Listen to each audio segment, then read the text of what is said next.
She pressed her back against the cold wood of the general store wall and told herself she would not cry. Not today. Not in front of them. Sarah Whitmore had survived 100 mornings like this. One boots scraping past her like she was mud eyes, turning away like looking at her cost something. But when Deputy Maddox wrapped his hand around her wrist and smiled that slow, rotten smile, something inside her didn't break. It caught fire. If you're new here, subscribe and follow Sarah's story all the way to the end and drop your city in the comments so I can see how far this story has traveled. The morning Sarah Whitmore walked into Callaway's general store, she already knew it was going to be the kind of morning that left marks. She'd learned to read a room the way other women read weather, by the small signs, the shifts in the air, the way silence thickened when she stepped through a door, and the silence that fell over Callaway's that Tuesday in October of 1876 was the particular kind that had weight behind it, the kind that pressed down on a person's chest. She kept her chin level. She kept her basket on her arm. She kept walking. That was the thing nobody in Black Ridge, Wyoming territory ever understood about Sarah Whitmore. They mistook her stillness for guilt. They mistook her quiet for confession. They had decided somewhere between the day her husband rode with the Holloway gang and the day he never came back that she was contaminated by association. That whatever he had done out there in the Badlands, the robberies, the violence, the blood had somehow transferred itself to her skin like a brand. She hadn't ridden with them. She hadn't known the full depth of what Thomas was doing. She had been a wife in a small house on the edge of town, keeping books, keeping the lamp trimmed, keeping herself decent, while the man she'd married made choices she had no part in. But a town like Black Ridge didn't trouble itself with nuance. A town like Black Ridge needed a face to put on its fear, and hers was the face they chose. Margaret Callaway didn't look up from behind the counter when Sarah set her list down on the worn wood. She picked it up with 2 fingers, read it slowly, set it back down, and said to the far wall, "We're low on sugar." "The sign outside says you have it," Sarah said quietly. "Sign's old." Sarah looked at the shelf behind her. 3 full bags of sugar sat stacked in plain sight. She didn't point it out. There was no point. Instead, she said, "I'll take flour then, and salt, and whatever you have in the way of coffee." Margaret Callaway finally looked at her. Her eyes were not cruel exactly. They were the eyes of a woman who had made peace with cruelty by telling herself it wasn't her business. "Cash up front," she said.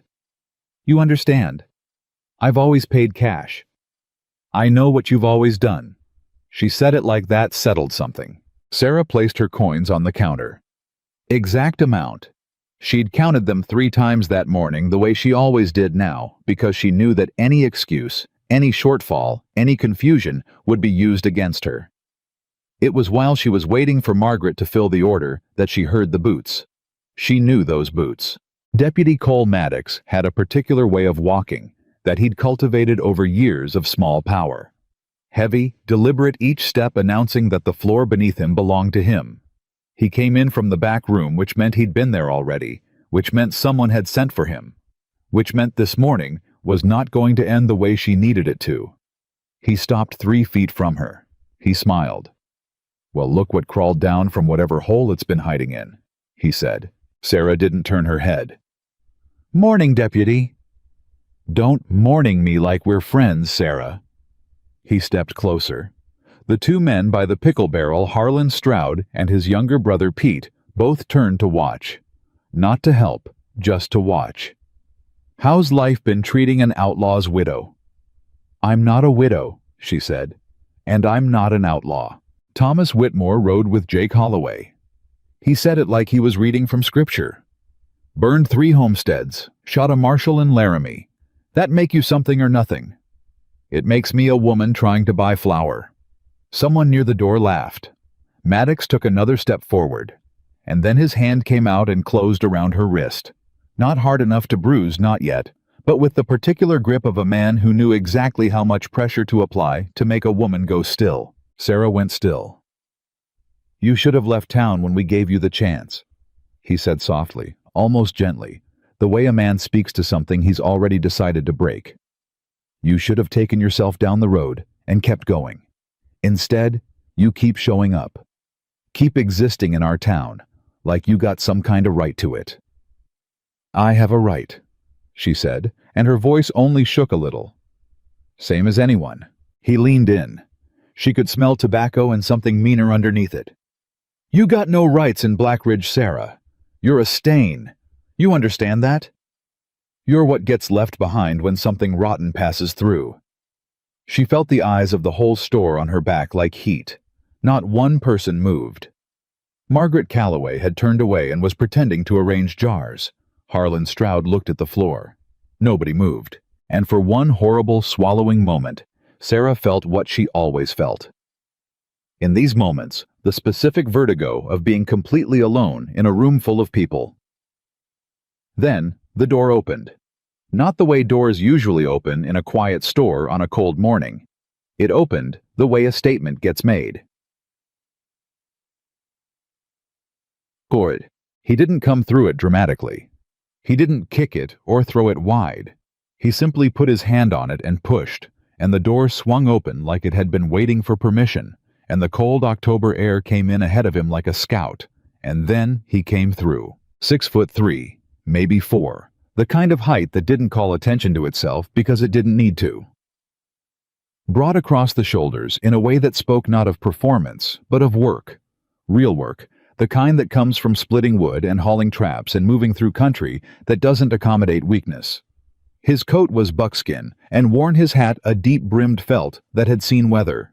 His jaw carried 2 or 3 days of dark growth.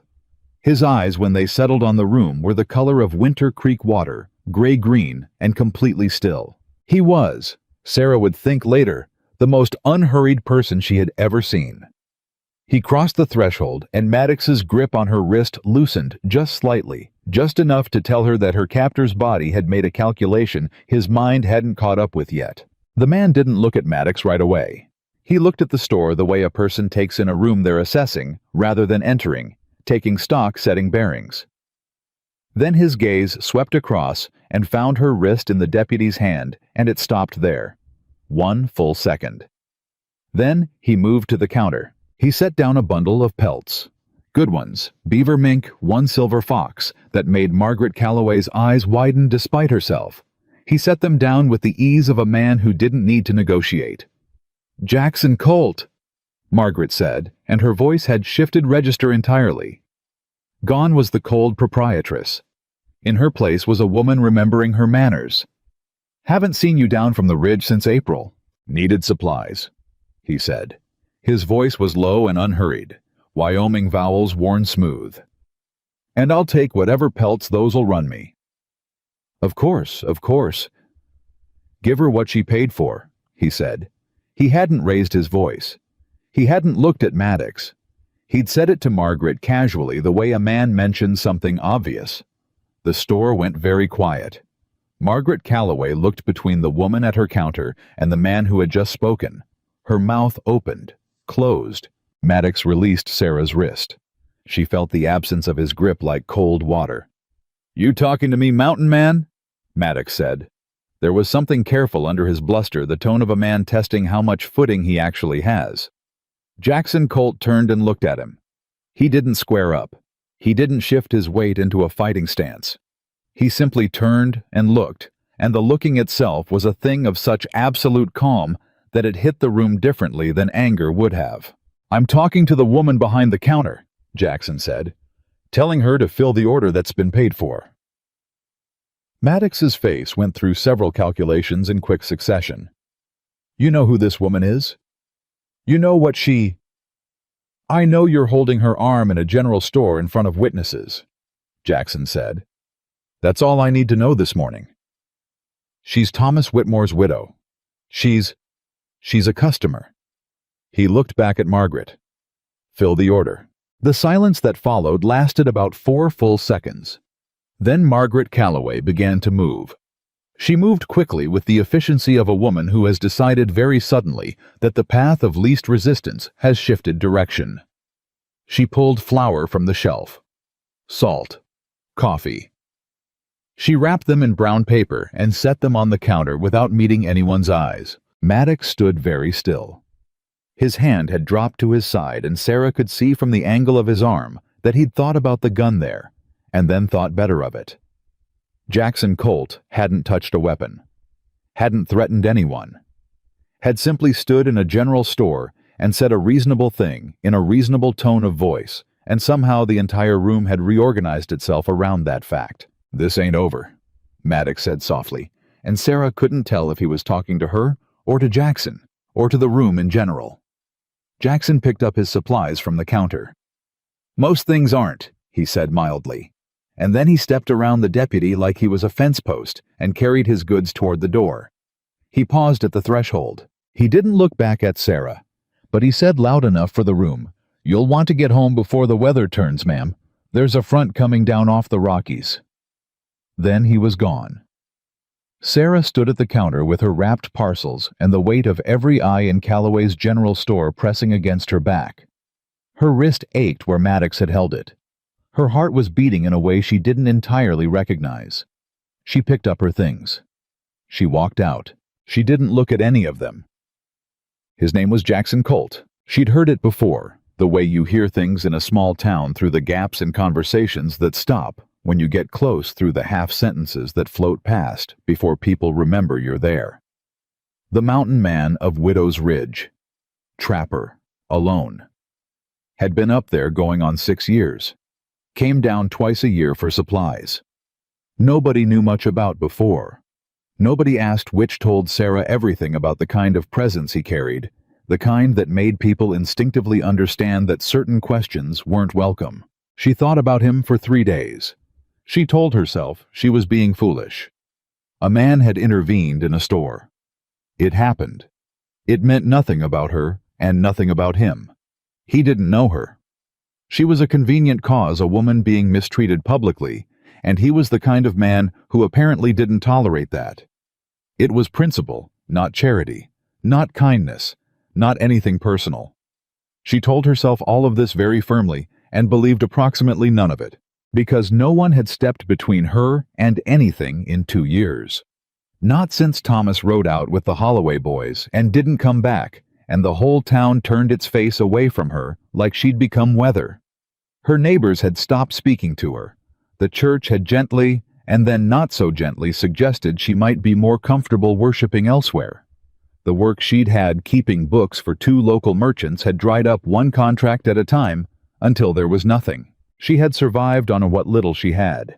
On stubbornness. On the refusal to give Blackridge the satisfaction of watching her leave. She survived on pride mostly, which was a thin meal. But she survived. It was in the 3rd week of October, with the first real snow of the season dusting the fields and the temperature dropping faster than expected, that things got considerably worse. Morgan Reed came to see her on a Thursday afternoon. She knew who he was, of course. Everyone in Blackridge knew Morgan Reed. It would have been impossible not to. He owned the largest cattle operation in the territory. He sat on the town council. He had the kind of easy authority that came not from force, but from everyone around him, simply accepting without examination that he was the center of things. He was 51 years old, silver-haired, well-dressed for Wyoming in a way that always looked slightly calculated, like a costume of respectability that had been chosen deliberately. He had kind eyes and a pleasant manner, and Sarah had never trusted him, not once, not from the first time she'd met him at a town social 3 years ago, when Thomas was still alive and still pretending to be the man she'd thought she married. He came to her door in the afternoon with his hat in his hands and the posture of a man making a social call. "Miss Whitmore," he said, "I hope I'm not intruding." "Mr. Reed." She kept the door at half open. "I wasn't expecting you." "No, I expect not." He smiled. "I won't take much of your time. I wanted to discuss your living situation." Her living situation. She rented a small room from a widow named Clara Hobbs, who had been decent to her despite the pressure she'd surely received from neighbors. It wasn't much: 4 walls, a wood stove, a window that let in more cold than light. But it was hers. Legal. Paid. "What about it?" Sarah asked. "I'm afraid Clara's going to need the room back," he said. Pleasantly. Regretfully. Like he was delivering unfortunate news he had nothing to do with. "She's had a change in circumstances. Family coming to stay." Sarah looked at him steadily. Clara didn't mention anything. It came up recently. He turned his hat in his hands. I know this is difficult. I wanted you to hear it from a friendly face. Are you a friendly face, Mr. Reed? Something moved through his expression there and gone quick as a shadow. Then the smile came back smoother than before.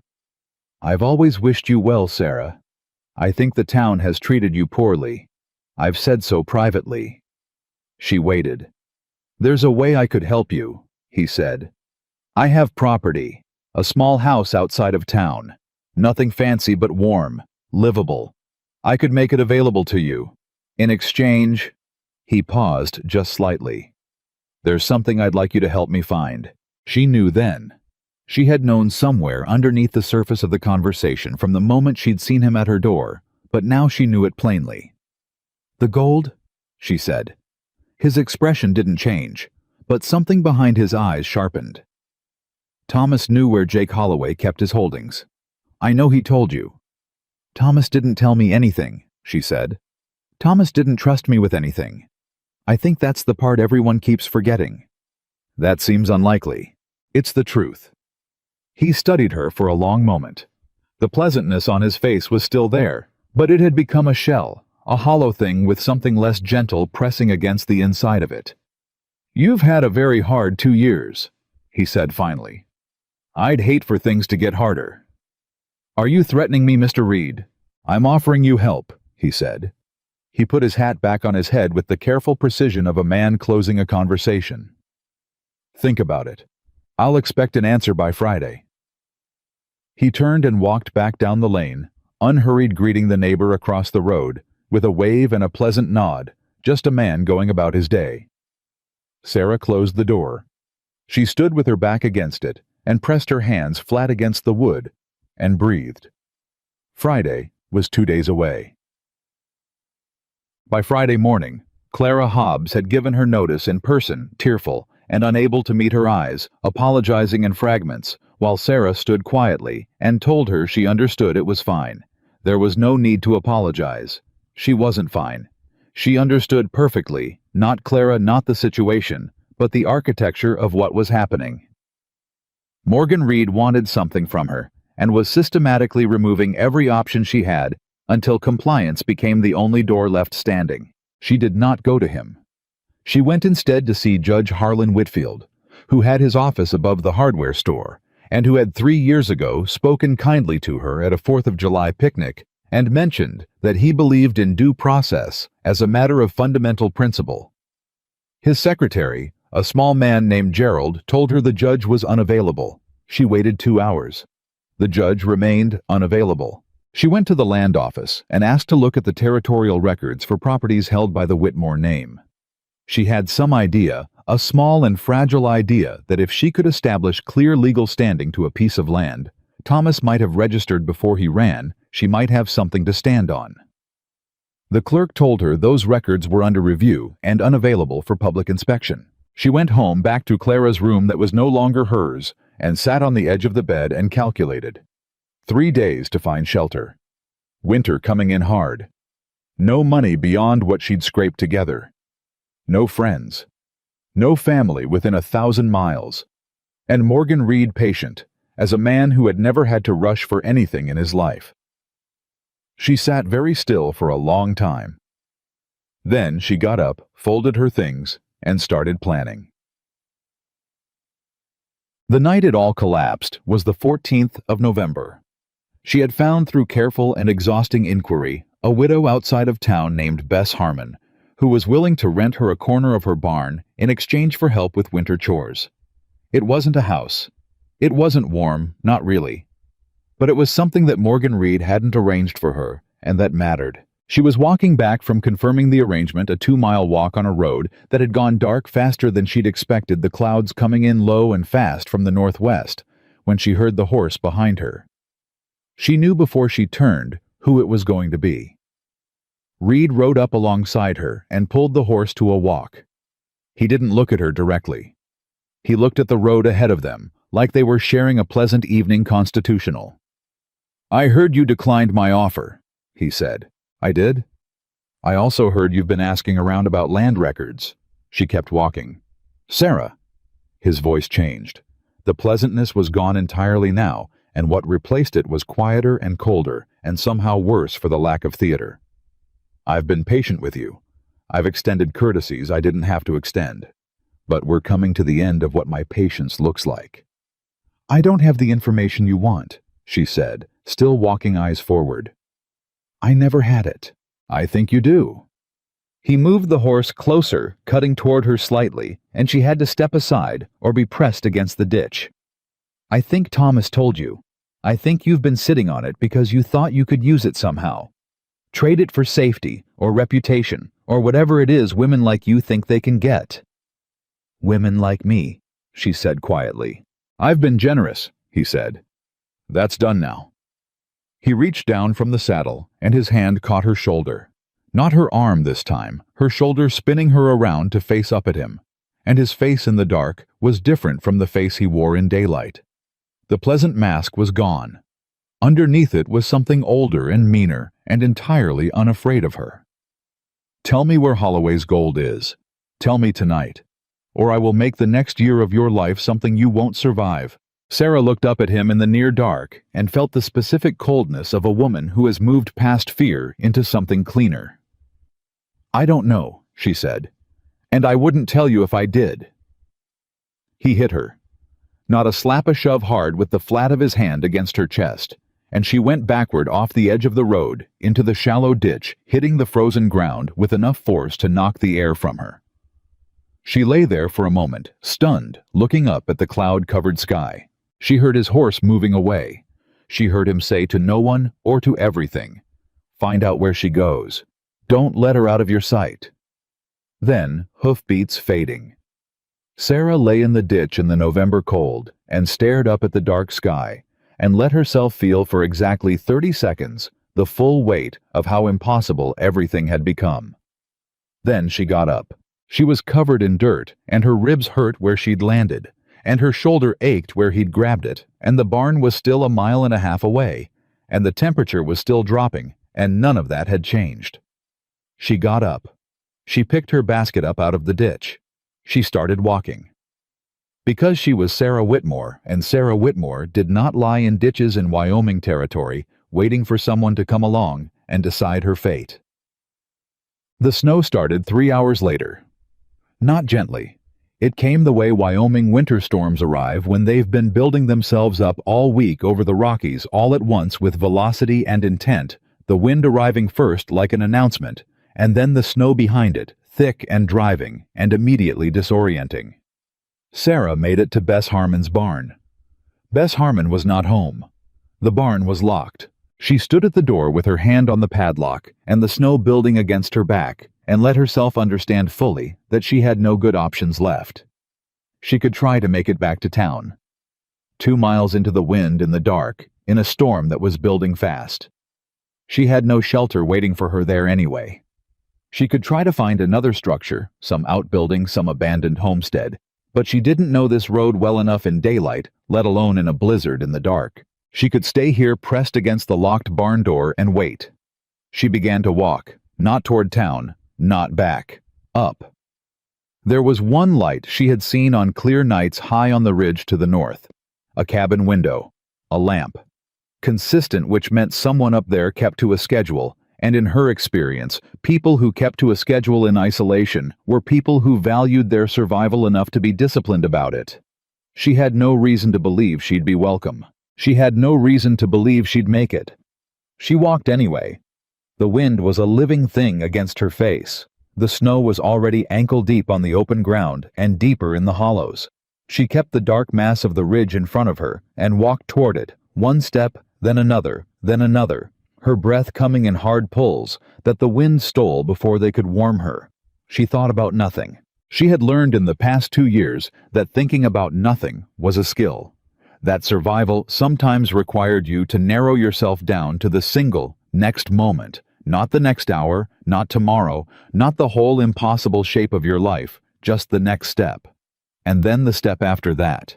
She had gotten very good at next steps. She walked until her feet stopped feeling like feet and started feeling like blocks of wood at the ends of her legs.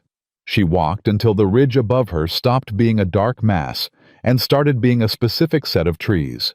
She walked until she couldn't tell if her face was cold or just numb, which she knew in some distant informational way was not a good sign.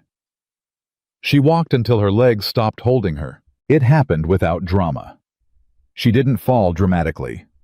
She simply discovered somewhere in the last 100 yards below the tree line that her legs had decided they were done, and she went down into the snow on her knees and then forward onto her hands, and the cold came up from the ground, and the wind pushed down from above, and for a long moment she was just a point between two forces.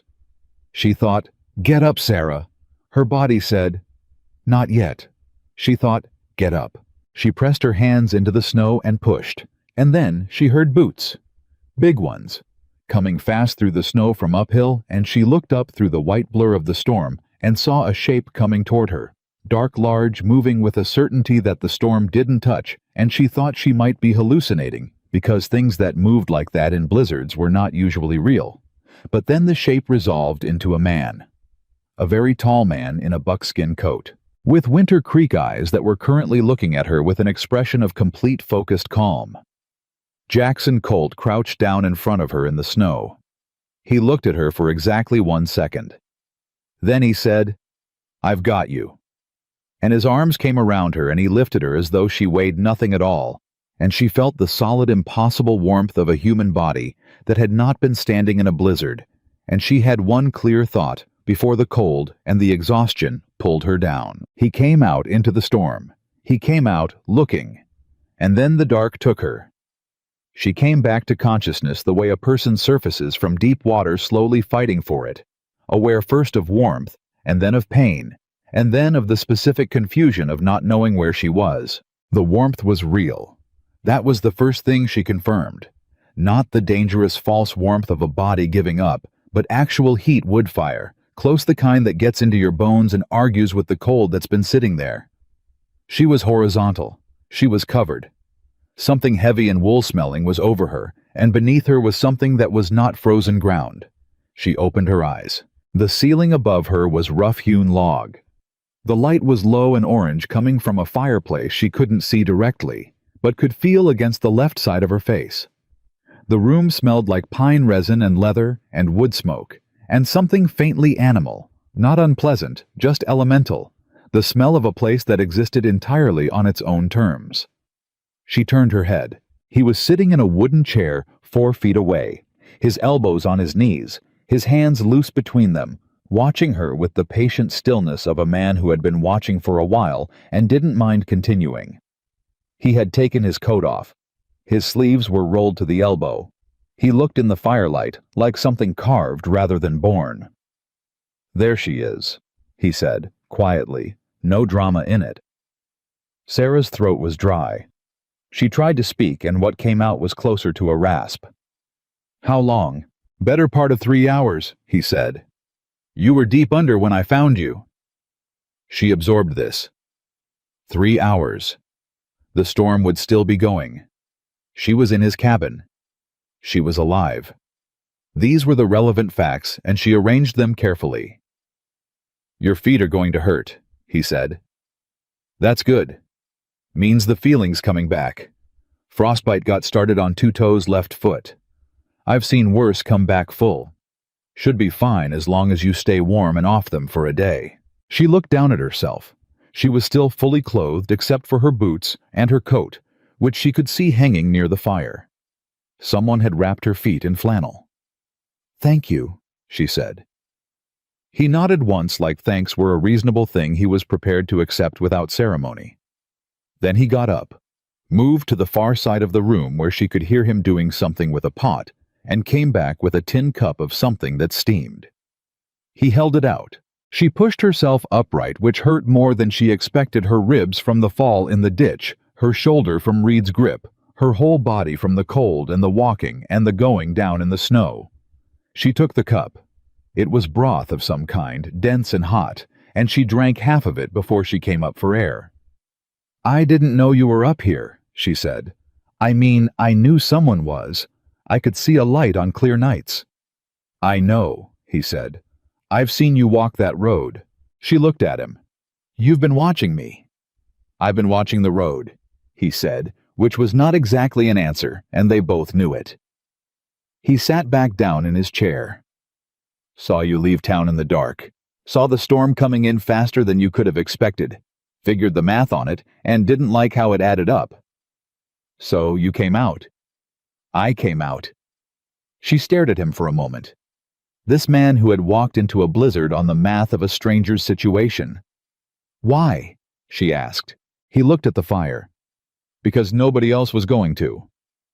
That landed somewhere in her chest in a place that had been empty for a very long time, and she looked down at the cup in her hands so he wouldn't see her face do whatever her face was doing.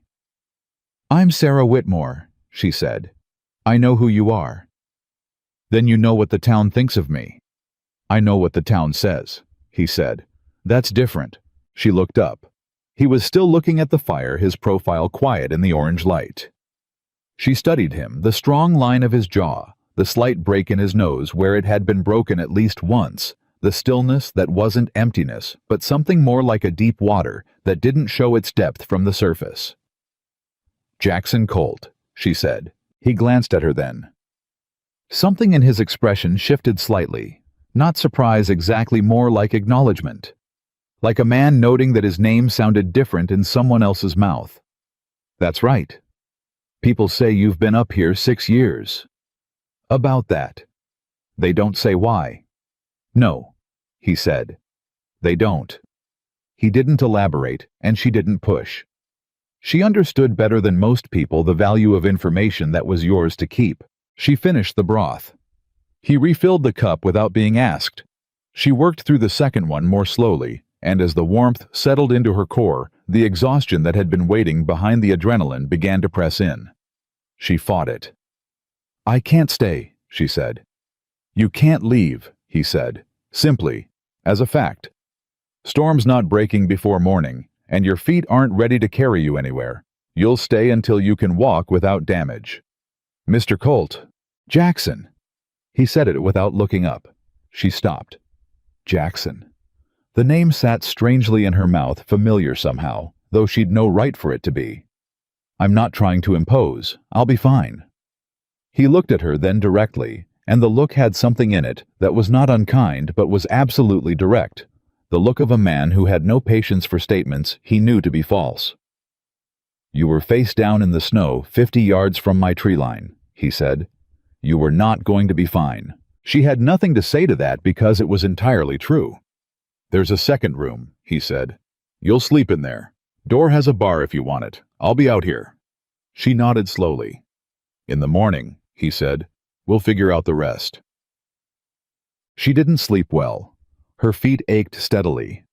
He was right. The pain was good. It meant the feeling returning, but that didn't make it comfortable, and she lay in the small back room on a narrow cot and listened to the storm outside and thought. She thought about Morgan Reed and the expression on his face when he'd looked down at her from his horse. The mask entirely gone. The man underneath it. She thought about the land records she hadn't been able to access and wondered what was in them that Reed wanted hidden. She thought about Thomas, which she tried not to do because it still hurt in a complicated way. Not grief exactly. More like the aftershock of a specific kind of betrayal, the kind that makes you question not just the person, but your own judgment. She had loved him, or believed she had. She had trusted him, and he had kept things from her the extent of his involvement with Holloway, the risk he was carrying. The danger he'd pulled her into simply by association, and then he'd ridden out one spring morning and not come back and left her holding the account for everything he'd done. She thought about Jackson Colt, who had come out into a blizzard in the dark because the math didn't add up, and nobody else was going. She fell asleep sometime before dawn. She woke to the smell of coffee and the sound of boots moving in the main room. Daylight came through the single small window, pale white, the particular quality of light after heavy snowfall. The storm had stopped. She found him at the table with a cup in front of him and 2 more sitting in the middle. He looked up when she came through the doorway, assessed her the way she was coming to recognize as his habit, quick, practical looking for information rather than making judgments, and said, "How are the feet?" "Sore," she said. "Usable." "Walk to the table." She did. It hurt, but it was the hurt of damaged tissue recovering, not the numb wrongness of tissue that wouldn't. She sat down. He pushed one of the cups toward her. She wrapped her hands around it and for a moment just held it, and the warmth went up through her palms into her arms, and she thought that very few things in recent memory had felt as purely good as a hot cup of coffee on a morning when she was still alive. "You need to tell me what happened," he said. "Not for my business, for your safety." She looked at him across the table. "Morgan Reed," she said.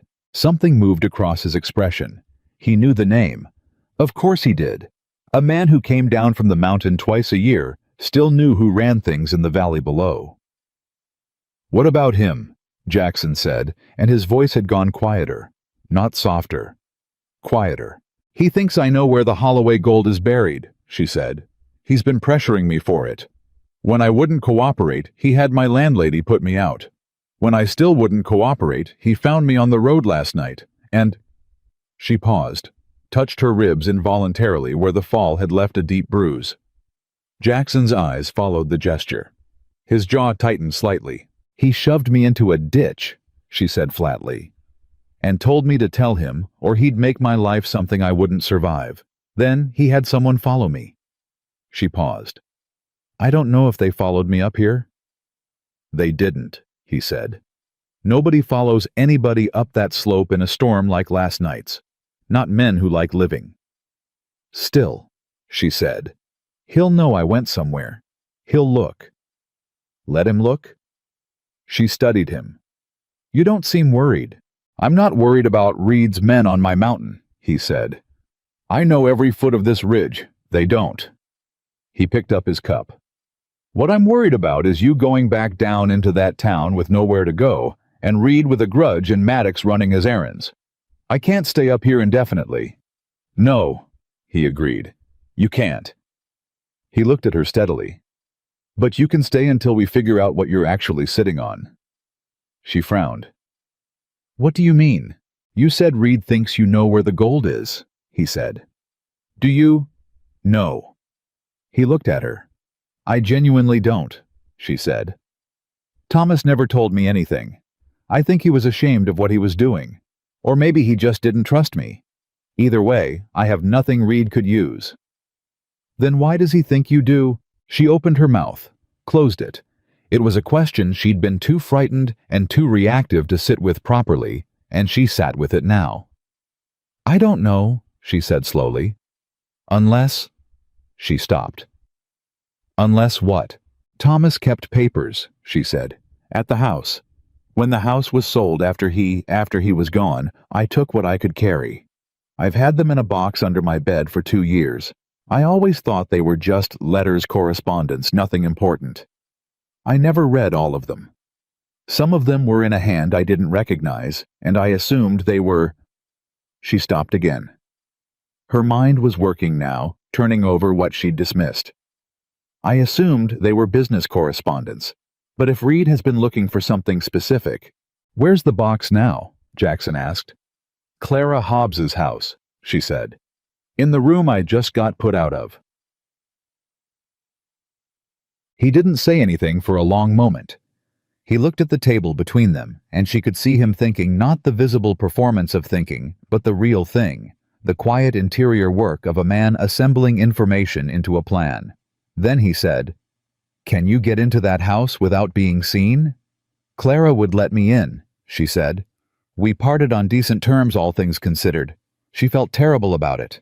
"Not through the front door," he said. "Reed's going to have someone watching your movements. Is there another way in?" She thought about it. "There's a back entrance through the garden. Clara uses it in summer for the kitchen.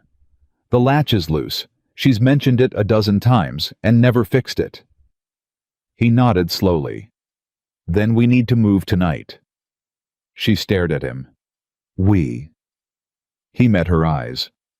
"You got somewhere else to be." "Jackson," she said carefully. This isn't your problem. He's not a man you want pointed at you. He has half the town in his pocket, and Maddox doing his dirty work, and enough money to make trouble for anyone who gets in his way. I know what he has, Jackson said quietly. Then you know getting involved. I'm already involved. He said it without heat, without drama, like a man stating a geographical fact. I pulled you out of his snowstorm last night. That's involved. He stood up, took his cup to the wash basin. Besides, he said without turning around, Reed's had half this county convinced they owe him something for the better part of a decade. High time someone checked his arithmetic. She sat at the table and looked at his back and felt something shift inside her that she couldn't entirely name. Not relief, though it had some of relief's texture. Not hope, though it was in that neighborhood. Something quieter and more structural, like a wall that had been slowly leaning for a long time, being shored up from the outside. She said, "Why are you doing this?" He turned around, leaned against the basin with his arms crossed, and looked at her with those Winter Creek eyes that gave very little away, but gave something. "Because you haven't done anything wrong," he said, "and I'm tired of watching people suffer for other people's crimes." There was something in the last sentence, a specific weight behind it, a personal gravity that told her it wasn't entirely about her. That somewhere in the 6 years on this mountain, there was a story that rhymed with hers in ways she didn't yet know. She didn't ask. She would find out eventually, or she wouldn't, and either way, it was his to carry until he chose differently. "All right," she said, "tonight." He spent the morning showing her the cabin without making a ceremony of it, where things were, how the stove worked, what was in the stores. Not as though he were welcoming her so much as orienting her to a place she'd need to navigate. It was practical, and it was, she realized, a form of trust. He was showing her his life in the small mechanical sense without apology or explanation. She found herself watching him as he moved. He was quieter than any man she'd been around in the last 2 years, quieter than Thomas had ever been, even in his best moments, and not the silence of a man holding something back, but the silence of a man who simply didn't feel the need to fill space with noise. He said what he meant and left the rest alone, and there was something deeply restful about that, to a woman who had spent 2 years listening for what people weren't saying, reading the subtext of every interaction for the threat hidden underneath it. Around midday, he asked her without preamble, "What did you do before?" "I kept books," she said, "for merchants mostly. I'm good with numbers." He nodded like this was useful information. "I'm good with documents too," she said. "Ledgers, land records, legal correspondence." She paused. "I worked for a land attorney in St. Louis before Thomas and I came out west." Jackson looked at her with a different quality of attention. "A land attorney? 3 years," she said. "I filed records at the territorial office, drafted correspondence, managed the case files." She shrugged. "Women don't get called attorneys, but I did the work." "Huh," he said, which was she was beginning to understand his version of a more significant response. "Why?" "Because if those papers in your box are what I think they might be," he said, "you're going to need someone who knows what they're looking at." She felt the shift of it. The conversation rearranging itself, the balance of what she was bringing to this situation redistributing. She wasn't just a woman who needed rescuing. She was a woman with a specific and relevant skill set sitting on a box of papers that a powerful man was willing to commit violence to obtain or destroy. "What do you think they are?" she asked. "I think Thomas Whitmore was smarter than he let on," Jackson said. "And I think Jake Holloway's operation wasn't just robbery. There was land involved, property, claims." He looked at her. "Reed's been buying up territory around Blackridge for the past 4 years, paying low, pressuring families off land they've held for decades. And nobody's been able to figure out how he's doing it legally because the records always seem to support his claims." She stared at him. "Forged documents. It's what I'd look for," he said. The pieces of it were assembling themselves in her mind with a clarity that felt almost physical, like a room suddenly lit. Thomas, who had kept papers she'd never fully examined. Holloway's gang, which everyone assumed was simple banditry, but which had operated with unusual sophistication. Reed, who had gotten very rich very quickly off land that other people had stopped being able to hold on to. The land records she'd been unable to access. The specific quality of Reed's desperation. "He thinks Thomas had evidence," she said slowly. "Not directions to gold. Evidence. Documents that prove what he's been doing." "That's what I'd bet on," Jackson said. "And if someone who knew how to read those documents found them, Reed's empire falls," he said simply. "Everything he's built on false claims collapses the minute federal authorities see the right paperwork." She sat with this for a moment. Then she said, "He's not going to stop." "No. He'll come up here. Eventually," Jackson said. "Yes." She looked at him. He didn't look afraid. He didn't look excited either. He looked like a man who has looked at a difficult situation clearly and made his peace with what it requires. "You're not trying to talk me out of worrying," she said. "Wouldn't help and wouldn't be honest," he said. "Reed's dangerous. His men are dangerous. When he figures out where you are, there's going to be trouble." He looked at her steadily. "But you're sitting on something that can end him. And that changes the math." "How many men does he have?" "6 that I've seen regular," he said. "Plus Maddox and 2 other deputies who do what he says. Could bring in more." She counted this silently. Then she said, "You have a rifle." "2, he said. "And a shotgun. And I know this mountain better than any man Reed could hire." "That's not enough," she said. "No," he agreed. "But it buys time, and time is what you'd need to get those papers to someone who can act on them." "Who?" she said.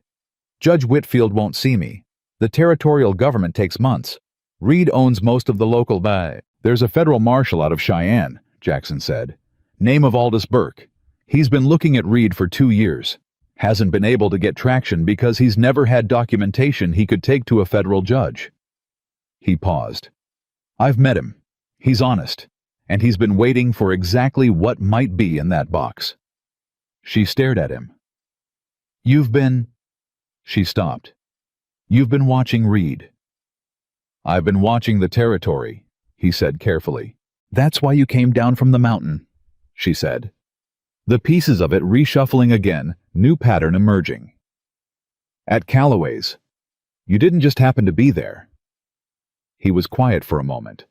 Then, "I come down twice a year for supplies." "That's true." He looked at the fire. "But I'd also heard Reed was increasing pressure on people he wanted moved. Maddox had been taking liberties. I wanted to see the situation on the ground." He paused. "You were the situation on the ground that day, and you just stepped in." "I stepped in," he confirmed without elaboration. She thought about this, about the man in the store, the absolute calm of him, the way the whole room had reorganized itself around his stillness. She thought about him coming out into the blizzard on nothing but mathematics and the belief that someone might need it. "Who are you?" she said. Not aggressively, genuinely. He looked at her for a moment, and in his expression she saw the particular hesitation of a man deciding how much of a thing to say. "I used to be a deputy marshal," he said finally. "Cheyenne Circuit. Served 7 years. What happened? I arrested the wrong man's son," he said. The words were flat and brief, the way people describe things that are still sore to the touch. "Man owned half the county, had friends in territorial government. Case got dismissed, evidence disappeared. The boy went free." He paused. "The man I'd arrested to get to the boy didn't." She waited. "They found him in his cell," Jackson said. "Morning after the case was dismissed." He stopped. "I'm sorry," she said quietly. "I walked out," he said. "Turned in my badge and walked out and came up here and—" He stopped again. A long pause. "Figured I was done with all of it." "But you're not," she said. He looked at her, and something shifted in his expression, something that had been very carefully held in place for what might have been a very long time. "No," he said. "Apparently not." They left after dark. He knew the way down the mountain, the way she knew the back of her hand by feel, without looking, without hesitating, reading the terrain through boots and habit and 6 years of moving through it in all conditions. He went ahead, breaking the trail through the snow that had settled 18 inches deep, and she followed in his steps, which made it easier, though not easy. He didn't speak much on the way down, and she didn't either.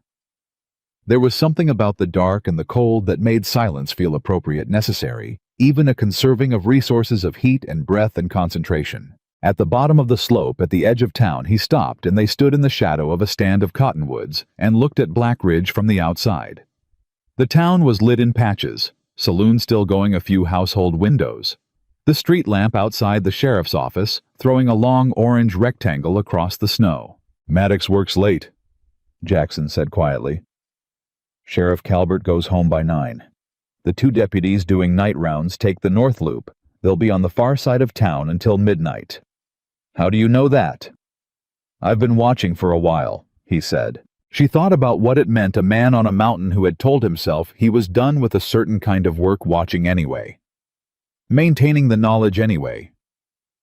Keeping the maps of the people below him accurate and current, not because he was using them, but because the part of him that had been built for this work never entirely stopped. "The Hobbs house is on Larimer Street," she said. "I know where it is," he said. "I'll come around from the alley. You go in through the garden. Get the box and get out. If anything goes wrong, if you hear anything, you don't wait. You come back to me. And if something goes wrong with you, it won't," he said. "Jackson. Sarah."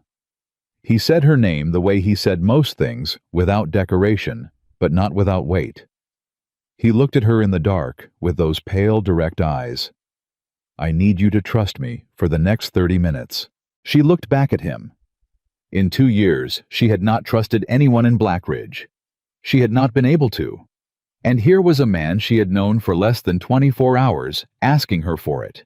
And the complicated thing was that the ask felt reasonable. It felt earned somehow, not by time, but by the quality of everything he'd said and done since she'd opened her eyes in his cabin. 30 minutes, she said. Go. Clara Hobbs answered the garden gate before Sarah could even try the latch, which meant she'd been watching from the kitchen window, which meant she'd been expecting something, or hoping for it. "Oh, thank God," Clara said in a whisper that was almost a sob. "I heard about last night. I heard you were out in that storm, and I've been come in quickly." She pulled Sarah through the garden and into the warm kitchen and looked her over with the frantic thoroughness of a woman checking a child for injury. Sarah let her, gently extracting herself after a moment. "I need my box," she said. "The small one. Under the bed." Yes, I haven't touched it. I wouldn't." Clara stopped. Her face changed. "Sarah, 2 men came by this afternoon asking about your things." Sarah went very still. "What men? I didn't know them. But they were Reed's. I could tell that particular look of his men. You know how they are." Clara was wringing her hands. "I told them I'd cleared the room already, that everything was gone. I don't know if they believed me." "Did they search?" "They looked around the room. They didn't know what they were looking for specifically, I don't think. Just looking." Clara's voice dropped further. "Sarah, what's in that box? What does he want?" "Something that's going to end him," Sarah said. "If I can get it to the right person." Clara looked at her for a long moment, this woman who had housed her, and then through fear, put her out, and who was now standing in her kitchen at midnight with snow on her boots and something blazing in her eyes that was not quite the same thing as the woman who had walked out that door 3 days ago. Something had happened to Sarah Whitmore in the past 24 hours that Clara couldn't name but could see clearly. "The box is where you left it," Clara said. "Get it, get out. And Sarah?" She caught her arm as she moved past. "Be careful." "I will." The box was exactly where she'd left it, shoved against the baseboard in the dark under the narrow bed. She pulled it out, and the moment she touched it, she understood with the sudden clarity of a woman who spent 3 years in a land attorney's office that she'd been looking at it wrong all along. She'd assumed they were personal papers because she'd assumed Thomas's relationship to Holloway was personal. Criminal, yes. Violent, yes. But personal in scale. She hadn't considered that the operation was bigger than robbery. She hadn't considered that Thomas, for all his failures and betrayals, might have kept these papers deliberately, might have known what they meant, might have kept them somewhere underneath everything as a hedge, an insurance policy, a record. She tucked the box under her arm and moved back through the house. At the garden gate, she stopped. There was a man standing at the far end of the alley. He was looking the other way, and she could tell from his posture and the position of his coat that he was armed, and she could tell from the studied casualness of how he was standing that he was not simply a man out for an evening walk. Her heart went hard and fast in her chest. Then from the shadows on the opposite side of the alley, a shape moved, completely silent, completely certain. The man at the end of the alley had approximately 2 seconds of awareness before Jackson Colt was behind him, and what followed was brief and efficient and not particularly loud. A sharp sound, a body going slack, a man lowered to the snow with surprising care by someone who clearly didn't want the noise of a fall. Jackson straightened up, looked both ways and walked toward her. He reached her side and looked at the box under her arm, and she could see him register what it represented. "Got it," she said. "Good," he said. "There's another one on the north corner. We need to move before he does his check." He looked at her face. Whatever he saw there made him say quietly, "You all right?" She was clutching the box that might have been Thomas's last accidental act of decency. She was standing in an alley in Blackridge at midnight with a former deputy marshal who had carried her out of a blizzard. She was in some meaningful sense more all right than she had been in 2 years. "Yes," she said. "Let's go." They moved through the dark town the way he moved through everything efficiently without wasted motion, reading the space around them with constant quiet attention. When they reached the edge of town and the open ground that led to the base of the ridge, he set a pace that was fast but sustainable, and she matched it step for step. Halfway up the slope in the dark and the cold and the star-salted sky that had opened up after the storm, he said, "You didn't freeze back there." "No," she said. "A lot of people freeze," he said. "I've had 2 years of practice not freezing," she said. He nodded, and they kept climbing, and she felt the box solid and heavy under her arm, like a promise, or a weapon, or both. It wasn't until they were back inside the cabin, the fire rebuilt the box sitting on the table between them, that she looked at him across the lamplight and said, "We need to open it." "Yes," he said. "Whatever's in there," she said carefully. "Whatever Thomas did or knew or kept. I need you to know that I didn't know about any of it." He looked at her steadily. "I know that." "How?" she said. "You've known me less than a day." He was quiet for a moment. Then, "Because a woman who knew what was in that box would have used it long before now, or run." He paused. "You didn't either. You just endured." She looked at him. The firelight between them. The box on the table. Outside, the Wyoming night pressing cold and enormous against the cabin walls. "I got very tired of enduring," she said. "I know the feeling," he said. She reached out and lifted the lid. The papers spread across the table like a confession nobody had meant to make. Sarah laid them out one by one, the way she'd learned in St. Louis. Methodical, left to right, oldest to newest. Organizing chaos into something a mind could move through. Her hands were steady. She was surprised by that. She'd expected them to shake. Jackson sat across from her and watched her work without interrupting, and she was grateful for that too, because she needed silence right now, the way she sometimes needed air urgently and without apology. There were 31 documents in the box. 12 were letters in Thomas's handwriting, which she set aside first. She'd read those last. Whatever Thomas had to say to her from beyond the grave could wait until she understood the shape of what he'd built around her. The remaining 19 were in other hands. Some typed on a machine, some handwritten in a careful legal script that she recognized immediately as the kind taught in law offices, the kind that was trained into clerks and attorneys who wanted their documents to look authoritative. She picked up the first one, read it, set it down, picked up the second. The silence in the cabin stretched and deepened. The fire popped once. Outside, something moved in the tree's wind, or an animal, or both. She was 3 pages into the 5th document when she stopped moving entirely. Jackson noticed. "What is it?"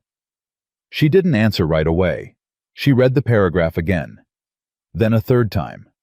Then she set the page down very carefully and pressed both palms flat against the table and looked at the far wall and said nothing for a full 10 seconds. "Sarah, he forged them going back 8 years, she said. Her voice was entirely level, which surprised her. "The land claims, the property transfers, all of it going back to before Reed was even prominent in this county." She looked at Jackson. "He's been building this for 8 years. Holloway's gang wasn't robbing homesteaders. They were pressuring them off land, and then Reed would file claims. The robberies were cover, a distraction, make it look like simple outlawry, while the real transaction happened in territorial offices." Jackson's expression didn't change, but something in it went very still in the particular way that meant he was filing things rearranging understanding. "The homesteaders who got robbed," he said slowly. "Left," she said. "Every single one. Moved on. And Reed filed claims within 90 days on 8 of those properties. 9 of them." She picked up another document. "This one is a deed transfer, signed by a man named Harker, dated June 1874. She looked up. James Harker died in April 1874, 2 months before he supposedly signed this. The room went very quiet. "Forged signatures," Jackson said, "on dead men's transfers. And Thomas knew," she said. She could hear the flatness in her own voice, the specific emptiness of a betrayal that was old enough to have gone cold. He wasn't just riding with Holloway. He was the one who got the documents into the territorial offices. He knew how to move papers through a land registry. He knew what to forge and what to leave alone. She set the page down. "He used everything I taught him." The fire cracked again. She thought she'd finished being hurt by Thomas Whitmore a long time ago. She found out now that she'd been wrong about that. "Sarah," Jackson said, and his voice had a careful quality that she recognized as a man deciding how much to say. "Don't," she said quietly. "Don't tell me it's not my fault. I know it's not my fault. That's not what this is." She pressed her fingers against the bridge of her nose. "It's just I trained him. I sat with him at the kitchen table and explained land registry procedure and how territorial documents were organized and what a legitimate transfer looks like." She stopped. "He was taking notes for a reason I didn't understand for 3 years. You couldn't have known." "No," she said, "but I still taught him." She dropped her hand. "And somehow that makes me feel like I'm in these pages too, even though I'm not." He let that sit without argument, which was the right thing to do. After a moment, she straightened her back and picked up the next document. "I need to finish going through these," she said. "And then we need to figure out how to get them to Burke and Cheyenne." "Cheyenne is 3 days' ride in good weather," Jackson said. "In this snow 4. Then we need to start tomorrow morning." He didn't argue with that either. What he said was, "Read Thomas's letters." She looked at the 12 envelopes she'd set aside. The handwriting on the outside was Thomas's. She'd have known it anywhere, the particular backward lean of it, the T's that crossed too high. "Why?" "Because he kept these papers," Jackson said. "He could have destroyed them at any point. He chose not to. I want to know why." She looked at him across the table. Then she reached for the first envelope. Thomas Whitmore, it turned out, had kept very precise records of his own guilt. The letters were not addressed to anyone, specifically. They were more like a journal, a running account written in the second person. The way people write when they're talking to a version of themselves they hope will eventually read it and understand. They were dated over 2.5 years, beginning 6 months after he'd first started running errands for Holloway, and ending 3 weeks before he rode out and didn't come back. He had not been a brave man. That was evident from the first letter. He had gotten involved with Holloway gradually through debt, through the particular slow slide of a man who makes one compromise, and then has to make another to protect the first. He'd known from early on that the land operation was criminal, had understood exactly what Reed was building, and had kept participating because he was afraid, and because he'd convinced himself for a while that he could get out cleanly if he was careful. He had never gotten out cleanly, but he had documented everything. Names, dates, transaction numbers, the specific offices where documents had been filed, and the names of the clerks who'd processed them. The amounts Reed had paid to make certain things go away. 2 judges, not Whitfield, 2 others who had been paid to look in different directions when particular cases came up. He had documented it with the thoroughness of a man who understood documentation, which was the thing Thomas had always been best at, and the thing that had made him useful to Holloway in the first place. The last letter was dated 3 weeks before his death. It was also the shortest. I know what's coming. Reed doesn't trust me anymore. Holloway's getting erratic, and that makes everything more dangerous. I've kept these papers because I was afraid to give them to anyone, afraid of what Reed would do, afraid nobody would believe me anyway. I should have given them to someone. I should have given them to Sarah, who is the most honest person I have ever known, and who deserved better than every choice I made after I married her.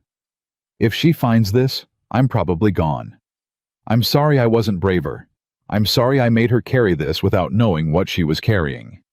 I'm sorry for a lot of things that are probably too late to say properly. If anyone can make this right, she can. Sarah read the last paragraph twice. Then she folded the letter along its original crease and set it back in its envelope and set the envelope on the table and put her hand over it and sat very still. She didn't cry. She had done most of her crying about Thomas in the first 6 months after he'd gone before the town had turned so completely that she'd needed all her resources for survival. What she felt now was something more complicated and less dramatic than grief, something that had several things inside it at once, including a cold and distant kind of forgiveness and a sorrow that was less about Thomas specifically than about the waste of it, the sheer unnecessary waste. He had known the way out. He had held it in his hands for years, and he had been too afraid to use it. She understood fear. She did not excuse it. He wanted me to find them, she said. Yes, Jackson said. He kept them for me. I think so. She looked up. Or he kept them for himself. As protection. And I'm reading intention into it because I want there to be a reason. Jackson looked at her steadily. Both can be true, he said. A man can be selfish and also love someone, can protect himself and also hope the protection extends to her. He paused. Doesn't make him a hero. Doesn't make what he did right. But it's not as simple as entirely one thing. She looked at him for a moment. You're more careful about people than I expected, she said. I've been wrong about people before, he said. In both directions. Makes you careful. She thought about what he'd told her about the boy he'd arrested, about the man who hadn't survived his cell, about the badge he'd laid down, and the mountain he'd climbed, and the 6 years of watching from above, without acting. You were punishing yourself, she said. It wasn't a question. He didn't flinch from it. Probably, he said. For something that wasn't your fault. He was quiet for a moment. Then, I keep hearing that about things that aren't people's fault tonight. She almost smiled. It surprised her the nearness of a smile at a table covered in evidence of her dead husband's crimes in a cabin on a mountain in Wyoming in November. Fair point, she said. Get some sleep, he said. We'll organize the documents in the morning. Figure out how to travel safe. He stood. I'll take first watch. Watch against what? Reed's not going to wait long, he said. His man didn't come back from that alley. By morning he's going to know something went wrong, and he's going to start looking harder. He moved toward the door. Sleep while you can, Sarah. She looked at all 31 documents laid out across the table. 8 years of crimes. 8 years of families pushed off land they'd broken their backs for. 2 dead men at least, and Thomas and Holloway, and all the others tangled through it. Jackson, she said. He stopped. Thank you, she said. I know I said it already, but I mean... She stopped, reorganized. You didn't have to do any of this. You'd been on that mountain 6 years telling yourself you were done. And I showed up in a blizzard and—" "You didn't show up," he said. "You fell down in the snow 50 yards from my tree line." Either way, he looked at her from the doorway, and in the lamplight, his expression had something in it that she was beginning to recognize, a quality of attention that was particular to her, different from the way he assessed terrain or calculated situations, something that was looking at her specifically, not at the problem she represented. "Get some sleep," he said again quietly, and went out. Mud. She slept 4 hours and woke to the sound of his voice. Not talking to her, talking to someone outside, and the tone of it was the controlled, level tone of a man who is managing a situation he anticipated but hoped wouldn't arrive this soon. She was on her feet and at the door in seconds. She opened it to find Jackson standing on the porch in the pre-dawn gray, his rifle in his hands, not raised but held with the casual readiness of a man who has not decided not to raise it, and Deputy Cole Maddox on horseback at the edge of the tree line, and 2 men behind him, also mounted, also armed. And behind Maddox, a 4th rider, Morgan Reed. He was dressed for the weather, heavy coat, good hat, and he sat his horse with the ease of a man accustomed to getting places and finding them ready to receive him. He looked at Jackson first, assessing, and then past Jackson to where Sarah had appeared in the doorway, and when he saw her, the pleasant mask stayed entirely off. "Miss Whitmore," he said, "I had a feeling you'd be up here." "Mr. Reed," she said, "you've made things considerably more complicated than they needed to be," he said. He looked at Jackson. "Colt, I remember your name from somewhere." "Cheyenne Circuit," Jackson said. 7 years back." Reed's eyes narrowed slightly. "Deputy Marshal." "Former," Jackson said. Reed processed this without visible alarm, which told Sarah something about how confident he was in this particular morning. "I'm not here for trouble," he said, the pleasant voice back smoothed back on like a garment. "I just want what belongs to me. Miss Whitmore has some of my property, papers that are mine by right." "They're not yours," Sarah said from the doorway. Reed looked at her. "They were in Thomas Whitmore's possession. Thomas is dead. His estate reverts." "Thomas kept records," she said clearly. 31 documents detailing land fraud, forgery, deed manipulation, and the names of 2 judges who accepted payment to look the other way. None of that is yours by right, Mr. Reed. All of it is evidence."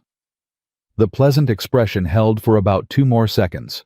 Then it went away. "Bring her out," Reed said to Maddox. Maddox started to move forward, and Jackson raised the rifle. Not dramatically, just raised it to his shoulder in a smooth, unhurried movement, and settled the sights on Maddox and said, "I wouldn't." Maddox stopped. His horse shifted under him, feeling the tension. "Colt," Reed said, the pleasantness fully gone now, his voice. The cold water voice Sarah had heard in the dark on the road, the one that lived underneath everything. "There are 4 of us, and 1 of you." "There's 2 of us," Sarah said, and stepped off the porch onto the snow. She had Thomas's smallest revolver from the box. A Colt pocket model she'd found wrapped in oilcloth at the bottom, loaded, which she'd discovered in the hour before she'd slept, and decided not to mention until it was relevant. She held it with both hands, aimed at the man to Reed's left, and her hands were steady. Reed looked at her for a long moment. "You've been busy," he said. "All my life," she said. "You just weren't paying attention." "You shoot that man," Reed said, "and we shoot both of you, and then I take the papers and I burn them, and this all ends exactly the way I planned." "You come down off that horse and collect the papers yourself," Jackson said very quietly to Reed, "and we'll discuss terms." Reed looked at him. "Your men aren't getting paid enough for a gun battle on a mountain in November," Jackson said. "And you know that. And they know that." He shifted the rifle slightly, not pointing away from Maddox, just acknowledging the other men with the gesture. "Maddox has ambition. Fine. But the 2 behind you are hired labor. Look at them." Reed didn't look, but he knew. "Terms," Reed said. "You ride down that mountain and you don't come back," Jackson said. "Give us 48 hours. And in 48 hours, You'll know, Jackson said. And by then it won't matter. The calculation played across Reed's face in real time. She could see it, the assessment of angles and risks and what 48 hours might mean, and underneath it, the particular pride of a man who was not accustomed to being the one calculating retreat. This isn't over, Reed said. Most things aren't, Jackson said mildly, which Sarah recognized and almost let herself smile. Reed pulled his horse around. He said something quiet to Maddox, too quiet to carry, and Maddox looked once more at Jackson, and the rifle made his own calculation and turned his horse. They rode down the mountain. Sarah stood in the snow and watched until they were out of sight among the trees. Then she let out a breath that had been building for what felt like several minutes. 48 hours, she said. Less probably, Jackson said. He lowered the rifle. He's going to come back with more men and a different plan. He looked at her. We need to move faster than we said. Cheyenne, she said. Cheyenne, he confirmed. Today, now. He looked at the pocket revolver still in her hands. Where did that come from? Thomas's box, she said. Bottom wrapped in oilcloth.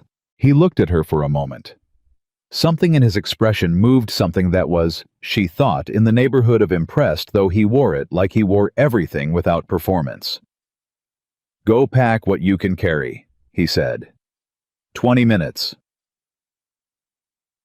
She packed in 15. There was not much to pack her own things from her coat pockets. The documents from Thomas's box, carefully wrapped in oilcloth inside her satchel. The pocket revolver loaded and within reach. Jackson packed with the efficiency of a man who had done this before, who knew how to reduce his necessities to what could be carried on horseback at speed through difficult terrain. He had 2 horses. She had not known about the second horse, a gray mare in the small stable attached to the back of the cabin, solid and calm, and apparently accustomed to difficult conditions. He saddled both without asking if she could ride, which she appreciated, because she could, and the question would have been an insult. They were down the north slope of the ridge and moving through the valley before full daylight. He picked a route that avoided the main road, a longer way harder, going through unbroken snow, but invisible from Blackridge and from the road Reed would be watching. For the first 2 hours, they rode mostly in silence, moving fast where the ground allowed. She followed his lead, matching his pace, trusting his knowledge of the terrain. The cold was severe but workable, dressed properly. Moving it was something to be managed rather than survived. Then he said without preamble, "Tell me everything you understood from those documents. All the specifics you can remember." She understood. If something happened, if they got separated, if one of them didn't reach Cheyenne, the other needed to be able to reconstruct the case from memory. From the beginning, she said. From the beginning, she started talking. And as she talked, as she laid out the structure of what Reed had built, the timeline, the specific properties, the names, the forged signatures, the dates that didn't match the judges, she heard it become something different than what it had been on the table in the cabin. It became a case. A real case with the particular architecture of a prosecution, the kind she'd spent 3 years building files for in St. Louis. She knew how this worked. She knew what a federal attorney would need to see what a judge would require, what made a document admissible, and what made it circumstantial. She'd spent 3 years at the elbow of a man who knew these things, absorbing it, filing it, and never once been asked to use it herself. "Stop," Jackson said. She stopped talking. He'd halted his horse and was looking back over his shoulder. She looked too. The road behind them was empty. The valley was white and still, and the tree line was dark against the snow, and nothing moved. "What?" she said. "Thought I heard something," he said. They waited. 30 seconds. A minute. Nothing. "Reed's faster than I gave him credit for," Jackson said, and his voice had dropped to the register he used when something was confirmed rather than suspected. He didn't go back to town.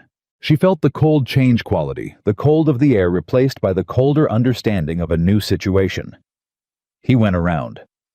"He knows this valley better than I thought," Jackson said. "There's a pass 2 miles east. If he took it last night instead of riding back..."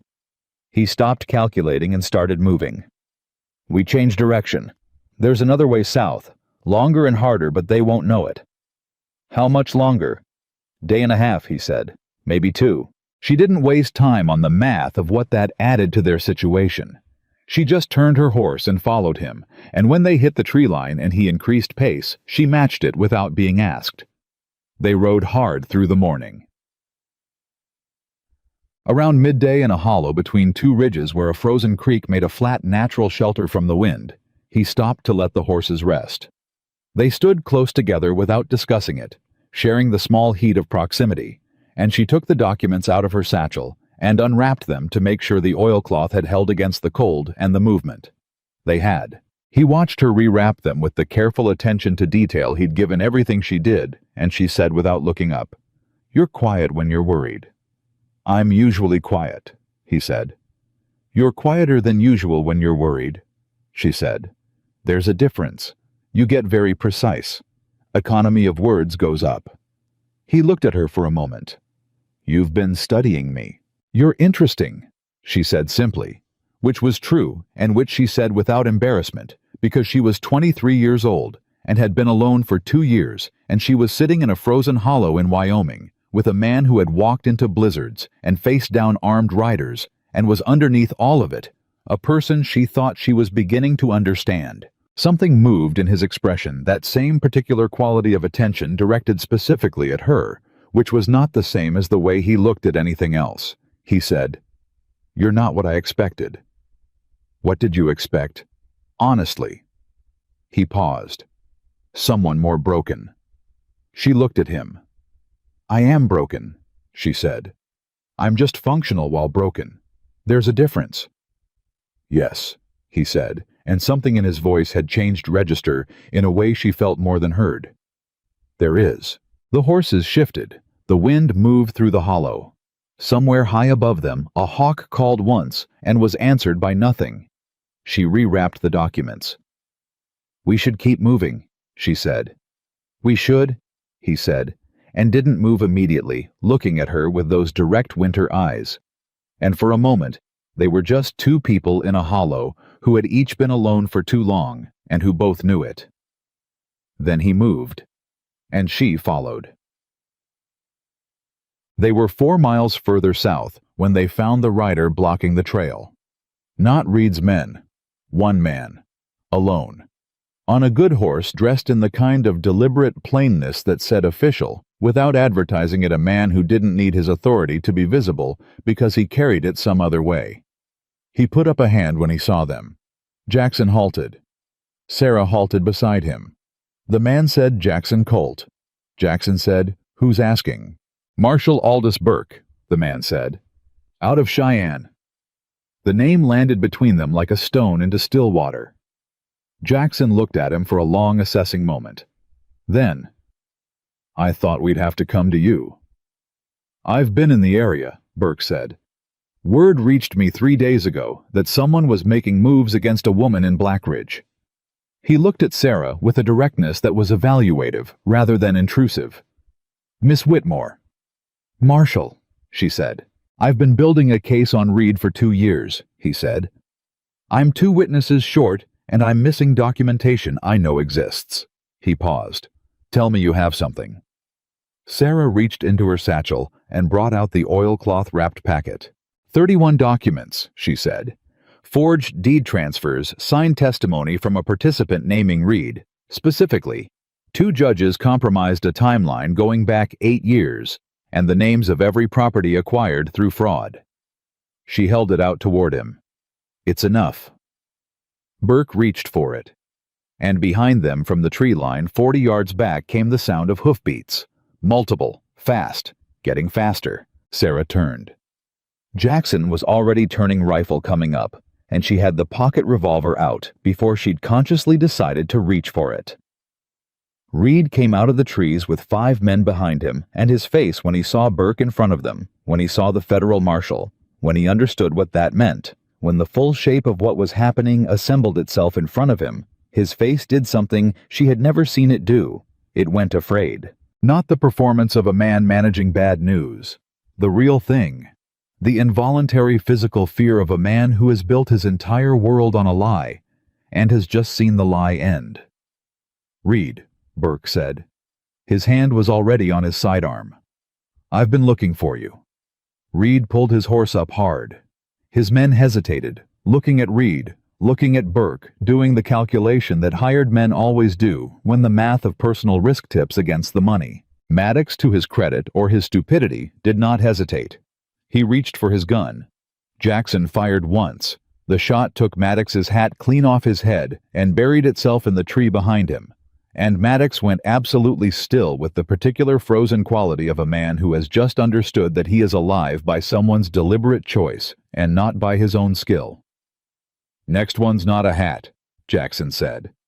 Silence. Reed looked at the documents in Burke's hands. At Burke. At Jackson. At Sarah. And Sarah looked back at him.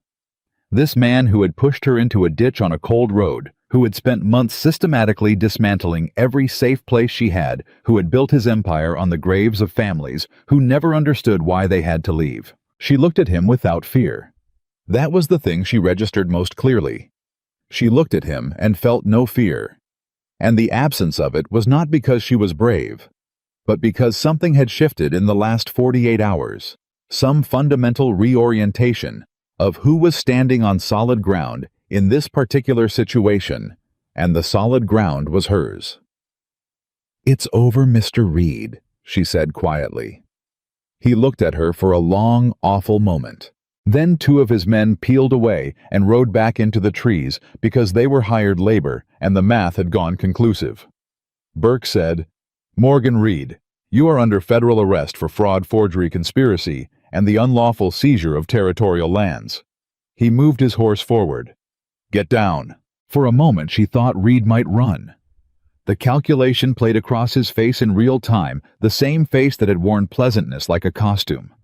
The same face that had looked down at her from a horse on a dark road, stripped now of every layer, until what was left was just a man who had been caught. He got down. Burke had him cuffed with a practiced efficiency that told its own story. This was a man who'd done this before, and would do it again, and felt no particular drama about it. Maddox got down without being asked. The remaining men followed.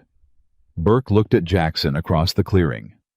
Some silent exchange passed between them, the particular communication of men who understand each other's histories without needing the words. "Took you long enough to come down off that mountain," Burke said. "I had reasons," Jackson said. "You always did," Burke said. He looked at Sarah. "Miss Whitmore, these documents will need to be testified to. You understand that?" "I understand that," she said. "I know what I'm looking at in them. I know how to explain them to a federal court. I spent 3 years in a land attorney's office."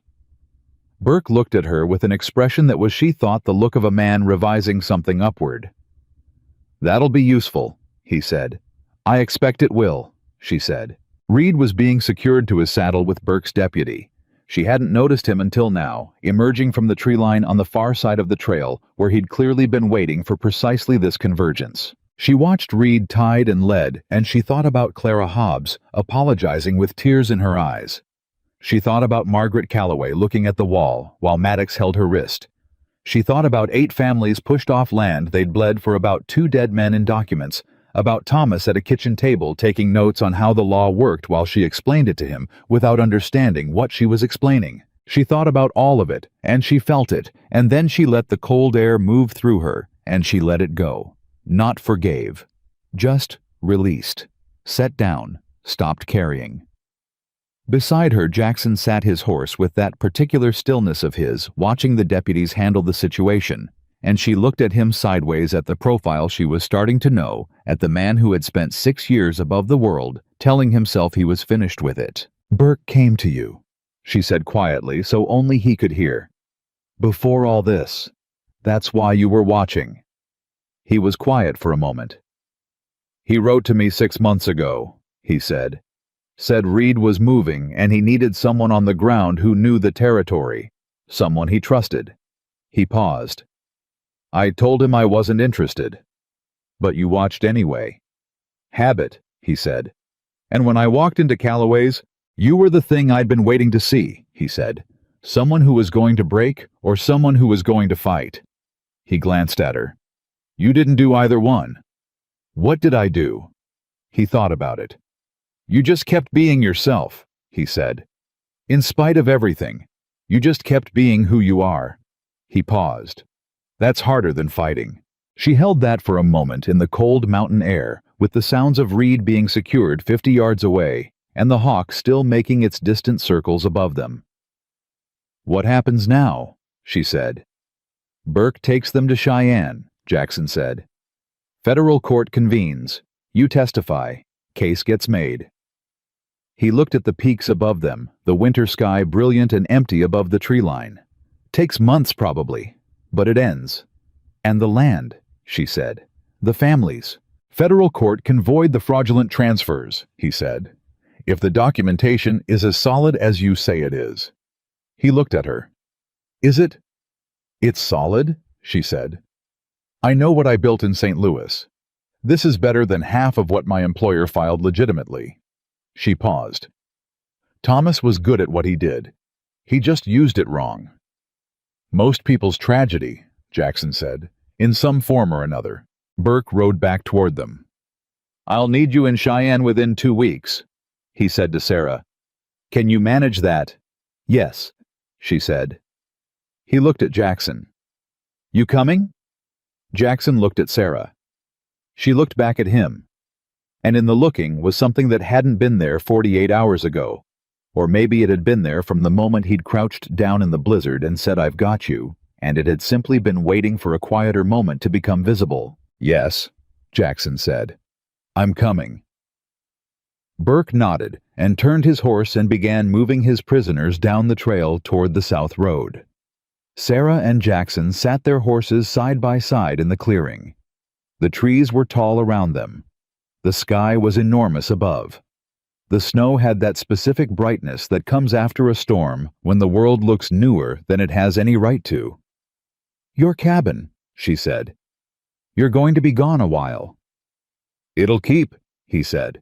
You haven't left the mountain in 6 years, she said. No, he said. Is it? She stopped, started again. Is it hard to leave it? He looked at her, and this time the expression on his face was different from anything she'd seen across the last 2 days, more open somehow, like a door that had been eased slightly off its latch. It was, he said. Until about 48 hours ago. She held his gaze for a moment. Then she turned her horse south toward Cheyenne, toward the federal court, toward whatever came next, and behind her, she heard him turn his horse too, and pull up beside her, and settle into the pace of the ride, the way a man settles into something he intends to continue. They rode south together into the wide, white Wyoming morning, and the mountain grew smaller behind them, and the road ahead was long, and neither one of them minded. The road to Cheyenne took 3.5 days. Not 2, not 3, 3.5, because the South Pass Burke had planned to use was blocked by a secondary slide from the same storm that had nearly killed Sarah 4 nights ago, and they'd had to backtrack 6 miles and find another way through, which cost them half a day and a significant portion of the goodwill between Burke's 2 deputies, who had opinions about detours that they expressed quietly but continuously. Sarah didn't mind the extra time. She was aware of that, aware that she didn't mind it, and she examined the feeling with the same careful honesty she'd applied to the documents spread across Jackson's table. 2 years of being driven and cornered and pressured, and now she was riding south through Wyoming winter with a federal marshal and 31 pieces of evidence that were going to end Morgan Reed, and she didn't mind that it was taking longer than planned. She thought it might be because for the first time in 2 years she was moving towards something instead of away from it. Jackson rode beside her for most of the first day without saying much, which she had come to understand was not distance but companionship of a different register. He spoke when he had something to say. He didn't fill silence because silence made him uncomfortable. She found to her own surprise that she had stopped finding the quiet uncomfortable too, that somewhere between the cabin and the mountain trail and the clearing where Reed had finally understood what was happening, she had started inhabiting the spaces between words differently. On the afternoon of the first day, Burke dropped back to ride alongside her, while Jackson moved ahead to scout the trail. "How long have you known him?" Burke asked without preamble. 3 days, she said. Burke looked at her. 3 days. Give or take a blizzard, she said. He seemed to consider this. Burke was a compact man, 50s with a face that had seen significant weather, and a pair of eyes that were professionally unrevealing, but not unkind. He had the manner of someone who had spent decades sorting honest people from dishonest ones, and had gotten good enough at it that he didn't need to be obvious about the process. He wrote me back, Burke said. When I wrote to him 6 months ago, said he wasn't interested in anything that put him back in the territory.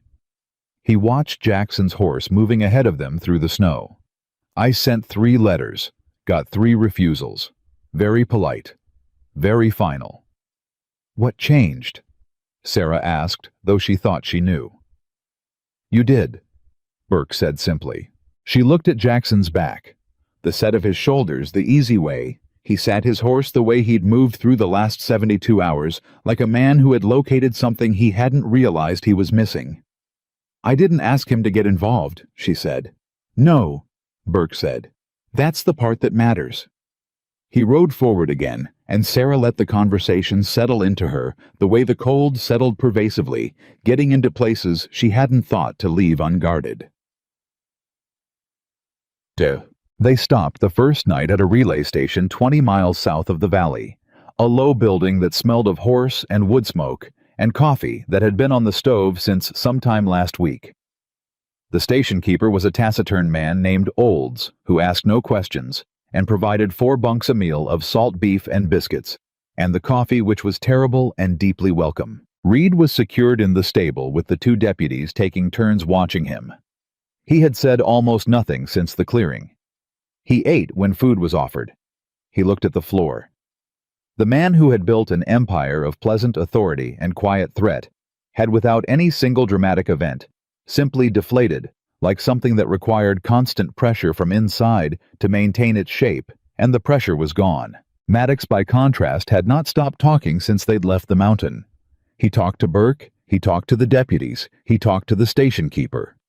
And what he talked about was essentially everything Reed had ever done in specific detail, with dates and amounts and names, offered up with the cheerful comprehensiveness of a man who had decided very quickly which way the wind was blowing and intended to be on the right side of it. Sarah sat at the table in the station's main room after dinner and listened to Maddox talk, and she thought about the 2 years she'd spent watching him, the slow smiles, the hand around her wrist. The "you should have died with the Holloway gang."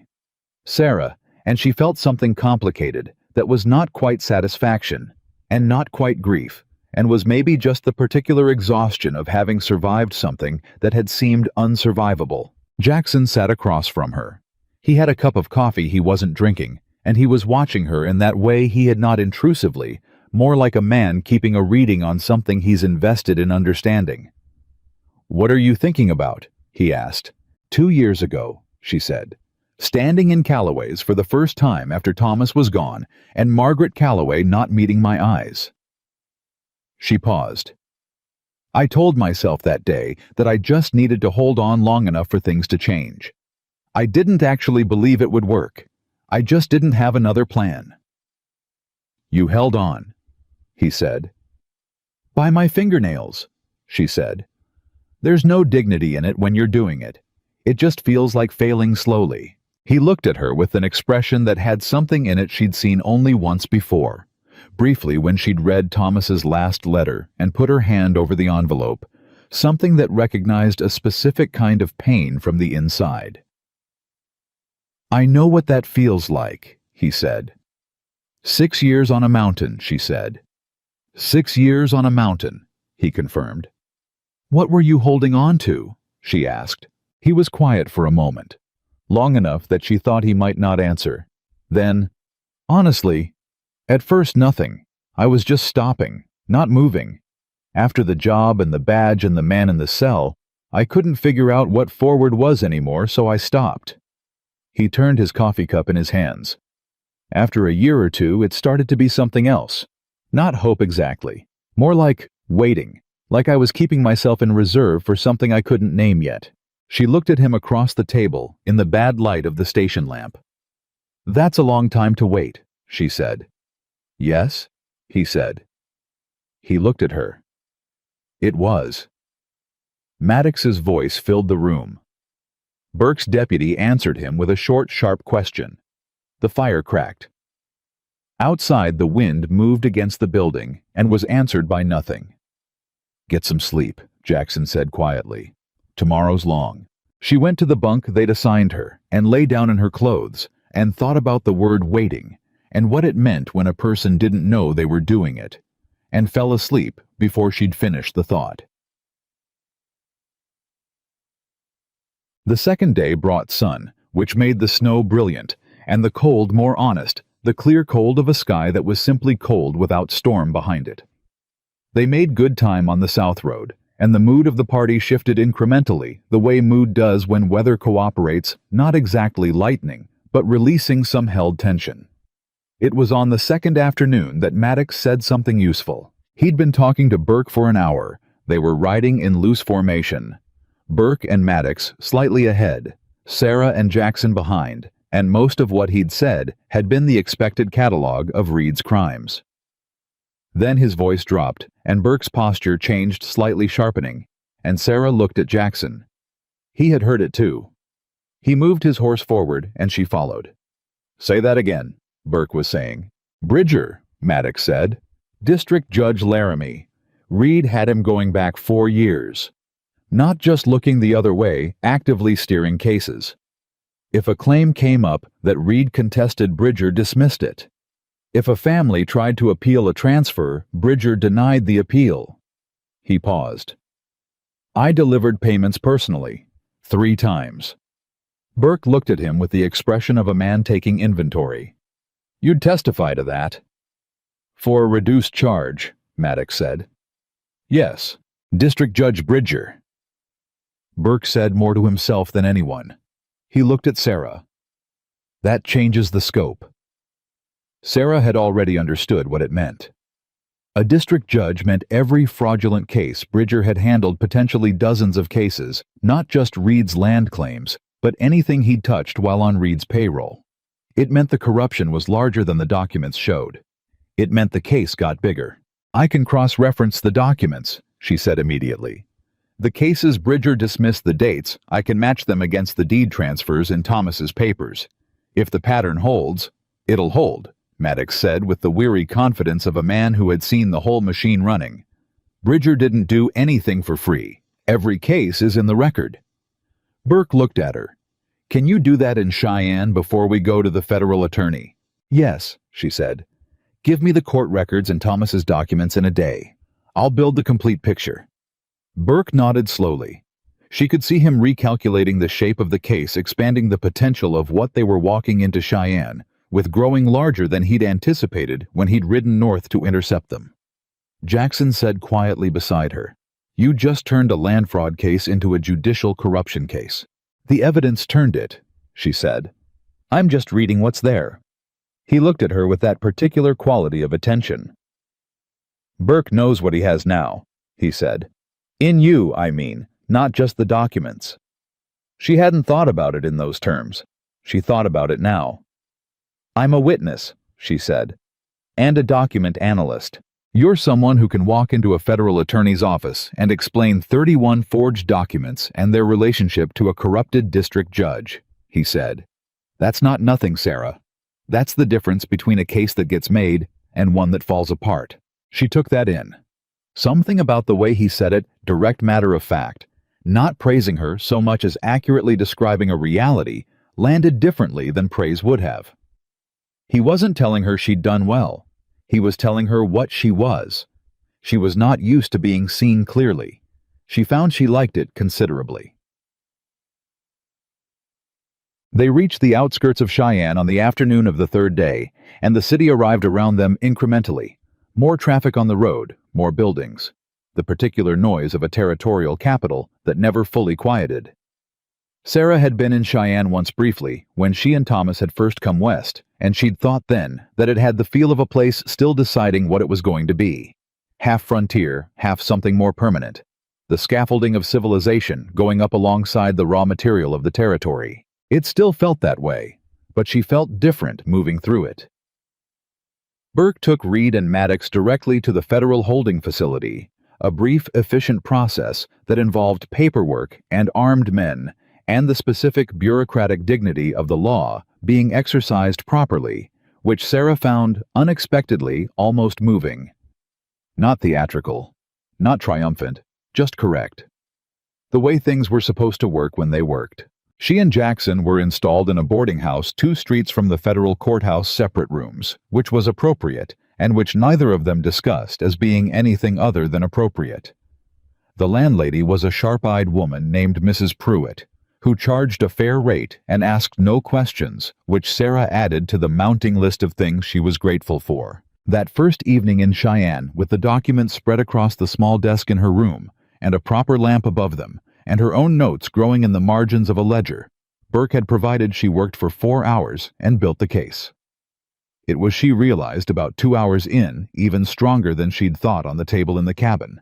Thomas had kept everything. Every transaction, every name, every date. He had documented the operation with the thoroughness of a man who had understood from the beginning that he was building an insurance policy, even if he'd never had the nerve to use it. The cross-referencing with Maddox's testimony about Bridger, the dismissed cases, the denied appeals, all of it matchable against the deed transfers in the documents, created a timeline that was dense and specific and entirely prosecutable. She was good at this. She had always been good at this. She sat back in the chair and looked at what she'd built and felt something she hadn't felt in 2 years useful. Not just surviving. Not just enduring. Useful in the specific way that means your particular mind is doing the thing it was made to do. There was a knock at her door. "It's me," Jackson said. "Come in." He came in and looked at the desk and the papers and the ledger full of her handwriting. He stood there for a moment taking it in. "Burke wants to meet tomorrow morning," he said. "Federal attorney will be there." "I'll be ready," she said. "I've been ready for 2 hours. I kept going because—" She stopped. "Because you couldn't stop," he said. "Because it's the first time in 2 years I've been doing what I know how to do," she said. "Properly, with stakes that are real." She looked at him. "Is that strange? To be energized by something this serious?" "No," he said. "That's what it feels like when you're in the right place." She looked at him for a moment. He was standing in the doorway of a boarding house room in Cheyenne, hat in his hand, and he looked. She thought different from the man she'd first seen blow open the door of Callaway's general store. Not less himself, more if anything. Like a man who had been keeping himself at a certain fixed volume and had started cautiously, incrementally, to let some of the rest of it back in. "Are you in the right place?" she asked. He looked around the room, the papers, the lamp, her, and something in his expression was the most open she'd seen it. "Getting there," he said. She held his gaze for a moment. Then she said, "Sit down. I want to walk you through what I've built. I want another set of eyes on it before tomorrow." He sat down. She turned the ledger toward him and started talking. The meeting with the federal attorney the next morning was the most important conversation Sarah Whitmore had ever had in a room full of men who had not expected her to be the one driving it. His name was Harlan Cross, 40 years old, career federal prosecutor, with the slightly impatient efficiency of a man whose time was genuinely limited and who had learned to assess the value of a witness or a piece of evidence in approximately 90 seconds. He shook her hand with the brief professionalism of a man who had moved past gender as a relevant consideration, mostly out of practicality, and sat down across from her with a legal pad and a pen. Burke was there. Jackson sat against the wall to her left. Maddox had been brought in separately. 2 of Cross's people sat to his right. "Miss Whitmore," Cross said, "Marshal Burke tells me you have documentary evidence of a multi-year land fraud operation in the Black Ridge Territory, and possible evidence connecting a district judge to the conspiracy." "Yes," she said. "Walk me through it." She walked him through it. She took 45 minutes. She used the ledger she'd built the previous night as her guide, moving through the documents, chronologically explaining what each one was, what it established, how it connected to the others. She explained the land registry process that Thomas had exploited, not defensively, just informatively, The way you explain how something works, when understanding it, is necessary for understanding how it was broken. She explained the dead man's signature on the 1874 deed transfer.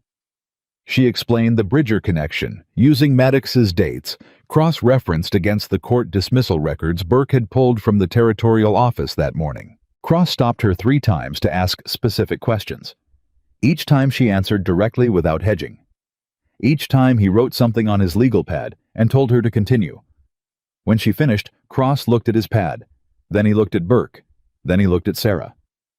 "How did you build this?" he said. He checked the timeline Burke had given him, 48 hours. "I worked in a land attorney's office for 3 years, she said. "I knew what I was looking at. Thomas Whitmore was your husband." "He was. And he used skills you taught him to facilitate the fraud." She held his gaze. "Yes." Cross looked at her for a moment. "That can't have been easy to sit with." "No," she said. "But it doesn't change what the documents are." He nodded slowly. "No," he said. "It doesn't." He looked down at his pad again. "Miss Whitmore, I'm going to need you for the duration of this prosecution. Months, possibly. We'll need your testimony on the documents, on Thomas's methodology, on Reed's conduct toward you as it demonstrates consciousness of guilt."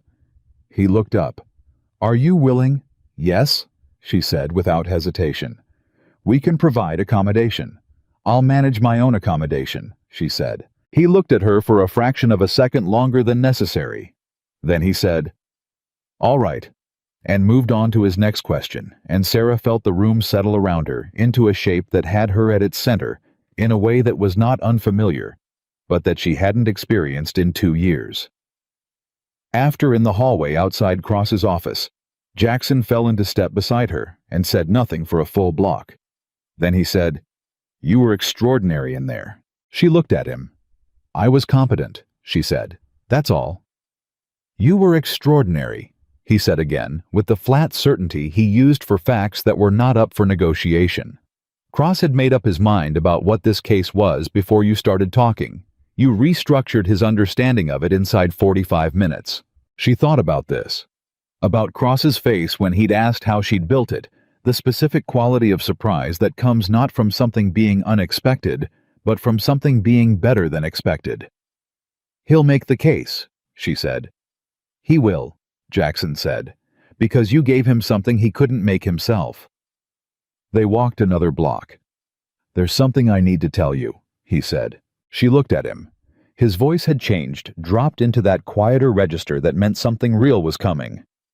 "Burke offered me something this morning," he said, "before the meeting." She waited. "There's a position," he said carefully. "Federal investigation. Specifically looking at territorial corruption, judges, local officials, land manipulation. It's new. Burke's been trying to build the unit for 2 years. He needs people who know the territory and who—" He stopped. "Who are willing to be in it again. The work." She understood the shape of what he was saying. "He wants you back," she said. "He wants me to consider it," Jackson said. "It's not the same as before, not a badge and a circuit. It's more specific, targeted.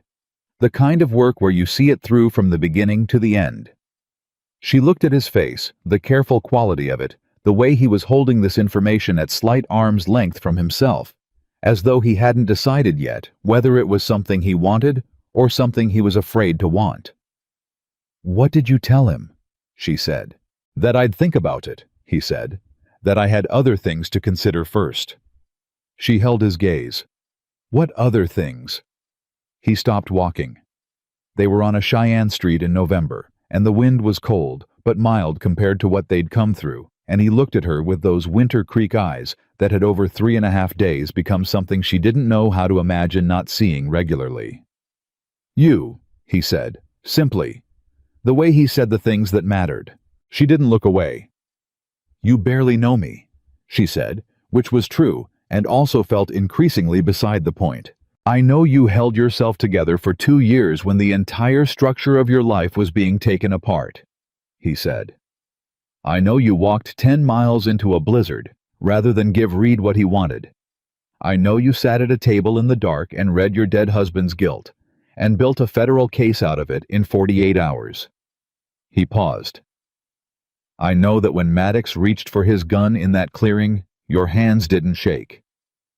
They shook later, she said, when no one was watching. That's different, he said. Shaking later is fine. Shaking later is honest. He looked at her.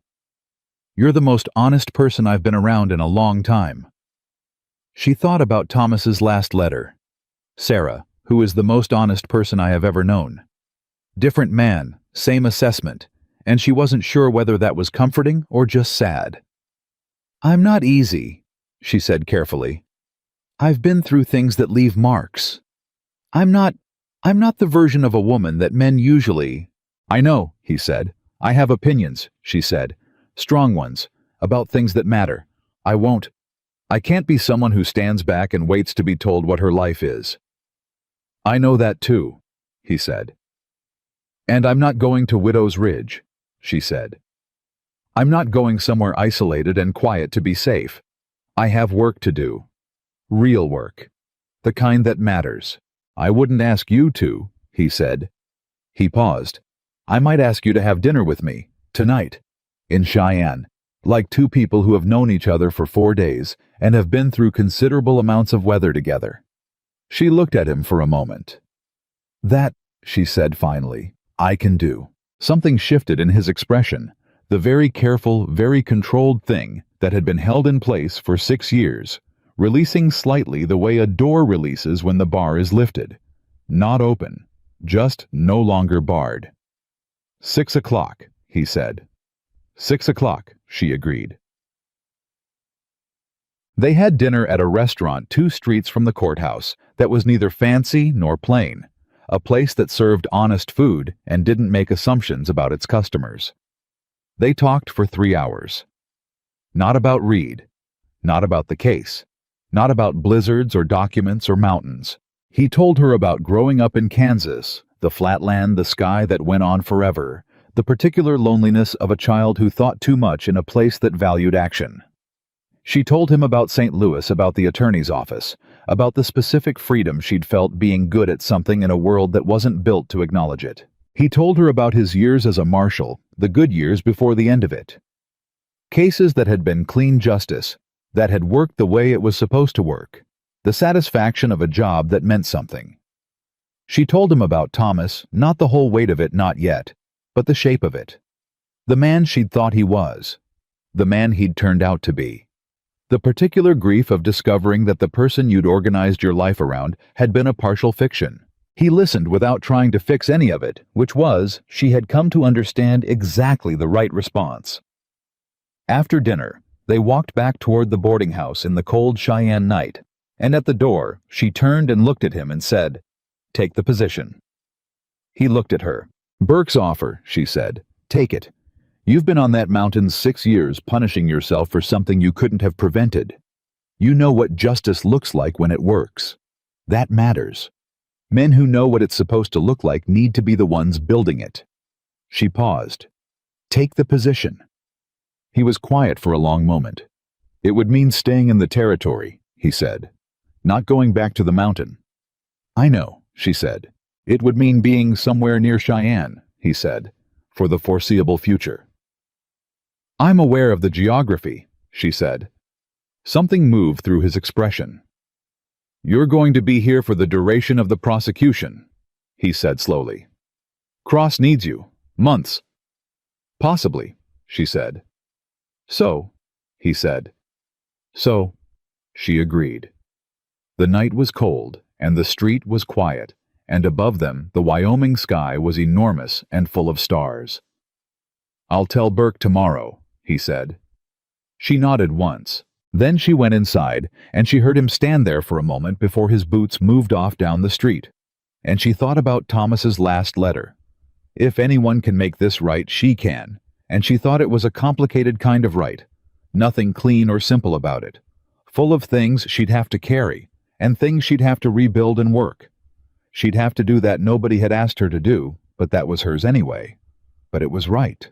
She was in the right place doing the right work, standing next to someone who saw her clearly. That was more than most people got. She sat down at the desk and opened the ledger and kept working. 3 weeks into the prosecution, the first complication arrived. It came in the form of a letter delivered to Cross's office, addressed to Sarah Whitmore. No return address, postmarked Blackridge. She opened it at the desk she'd been given in Cross's outer office. She had, with a quiet efficiency that nobody had explicitly arranged, but that everyone had accepted, become a working presence in the prosecution's preparation, her knowledge of the documents irreplaceable enough that Cross had stopped pretending she was merely a witness. The letter was short. Miss Whitmore, there are documents you don't have. Reed kept a second set. Insurance, same as your husband. I know where they are. I want protection in exchange. A friend. She read it twice. Then she stood up, walked to Cross's door, knocked twice, and went in without waiting. Cross looked up from his desk. We have a problem, she said. Or a gift. I'm not sure which yet. She set the letter on his desk. He read it. His expression did the thing it did when information required reorganization, a brief stillness, a recalibration. Then he looked up at her. A second set. Reed was smart, she said. He would have kept leverage on everyone he used, including Maddox, including Bridger. Insurance against exactly what Maddox is doing right now. She paused. If that second set exists, the case doesn't just hold, Cross said slowly. It becomes airtight. Yes, she said. But someone in Blackridge has it. Someone who's scared enough to reach out anonymously and smart enough not to sign their name. She thought about the letter, the handwriting, the phrasing. Something in it tugged at her. A friend? She knew that handwriting. She had seen it across a store counter on receipts on inventory lists pinned to a back wall for 2 years of difficult Tuesday mornings. Margaret Calloway, she said quietly. Cross looked at her. The woman who ran the general store in Blackridge, Sarah said. She watched everything that happened in that town. She processed Reed's purchases, his men's accounts. She would have seen things, kept things maybe the way careful people do when they're afraid, not planning to use them, just keeping. She looked at Cross. She felt guilty. I could see it every time she wouldn't meet my eyes. She knew what was happening to me, and she couldn't stop it, and she kept going because she was scared, but she kept records because somewhere underneath the fear, she wanted it to end. Cross looked at the letter again. Then he looked at Jackson, who had come in behind Sarah and was standing just inside the door with his arms crossed, and the expression of a man who has also done the math and arrived at the same place. Blackridge, Cross said. I need to go back, Sarah said. The room was quiet for a moment. Cross said, That's necessary, she said. If Margaret has what I think she has, we can't do this through letters. She's frightened. She reached out once. If we send a stranger, she'll go quiet. She paused. She knows me. She'll talk to me. Reed's in federal custody, Cross said. His men are scattered. Maddox is here. He paused. But there may be people in Blackridge who still have reasons to. I know, she said. I'm not asking to go alone. She looked at Jackson. He had not moved from the doorway. He was looking at her with that expression she now knew well, the calm, thorough assessment of a situation, the quiet decision-making that didn't require visible deliberation, because the deliberation happened somewhere very still and internal. When do we leave? He said. Cross looked between them. He had the expression of a man who had learned over 3 weeks when arguing with Sarah Whitmore was productive and when it was not. He picked up the letter. 2 days, he said. I need you to prepare a briefing first. Everything you'd need Margaret Calloway to confirm everything a second document set would need to contain to be useful. He looked at her. Can you do that by Thursday morning? Wednesday night, she said. He almost smiled. Wednesday night, he said. She turned and walked back to her desk, and Jackson fell into step beside her in the hallway, and she said without looking at him, I'm going back to Blackridge. I heard, he said. It's going to be complicated. Most things worth doing are, he said. She looked at him sideways.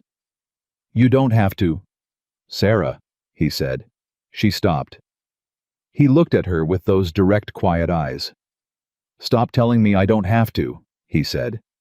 "I know what I have to do and what I choose to do. Those are different things.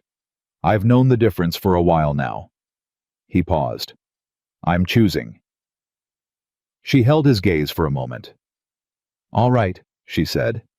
"All right," he said. They went back to work. They rode into Blackridge on a Thursday morning in December, and the town looked exactly the same. That was the thing that struck Sarah first.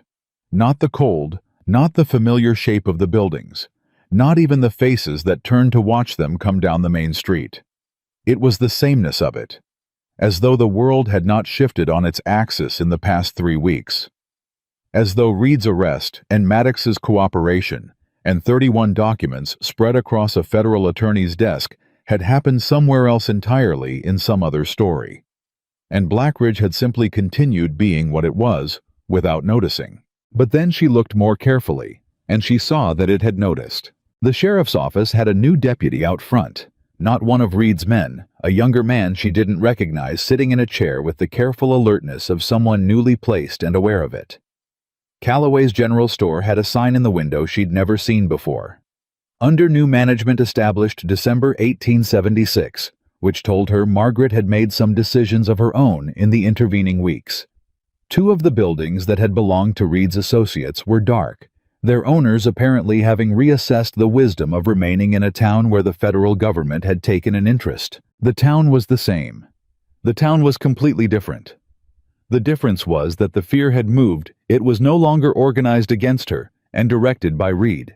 It was loose now, unmoored, looking for somewhere to land. Jackson rode beside her and said nothing, which was right because this moment was hers, and he understood that. She rode through the main street of Blackridge, Wyoming Territory in December of 1876, and she did not look at the ground. She looked straight ahead at the buildings and the people and the particular sky above the valley that she had spent 2 years learning to read for weather and danger, and she felt the weight of their attention without flinching from it, and for the first time in 2 years, the weight didn't have shame attached to it. She had nothing to be ashamed of. She had known that abstractly. Now she felt it in her spine. Margaret Calloway opened the back door of the store before Sarah knocked. She had been watching for them then. She stood in the doorway in her apron and her practical shoes and her gray-streaked hair pinned back with the efficiency of a woman who had never had patience for anything decorative.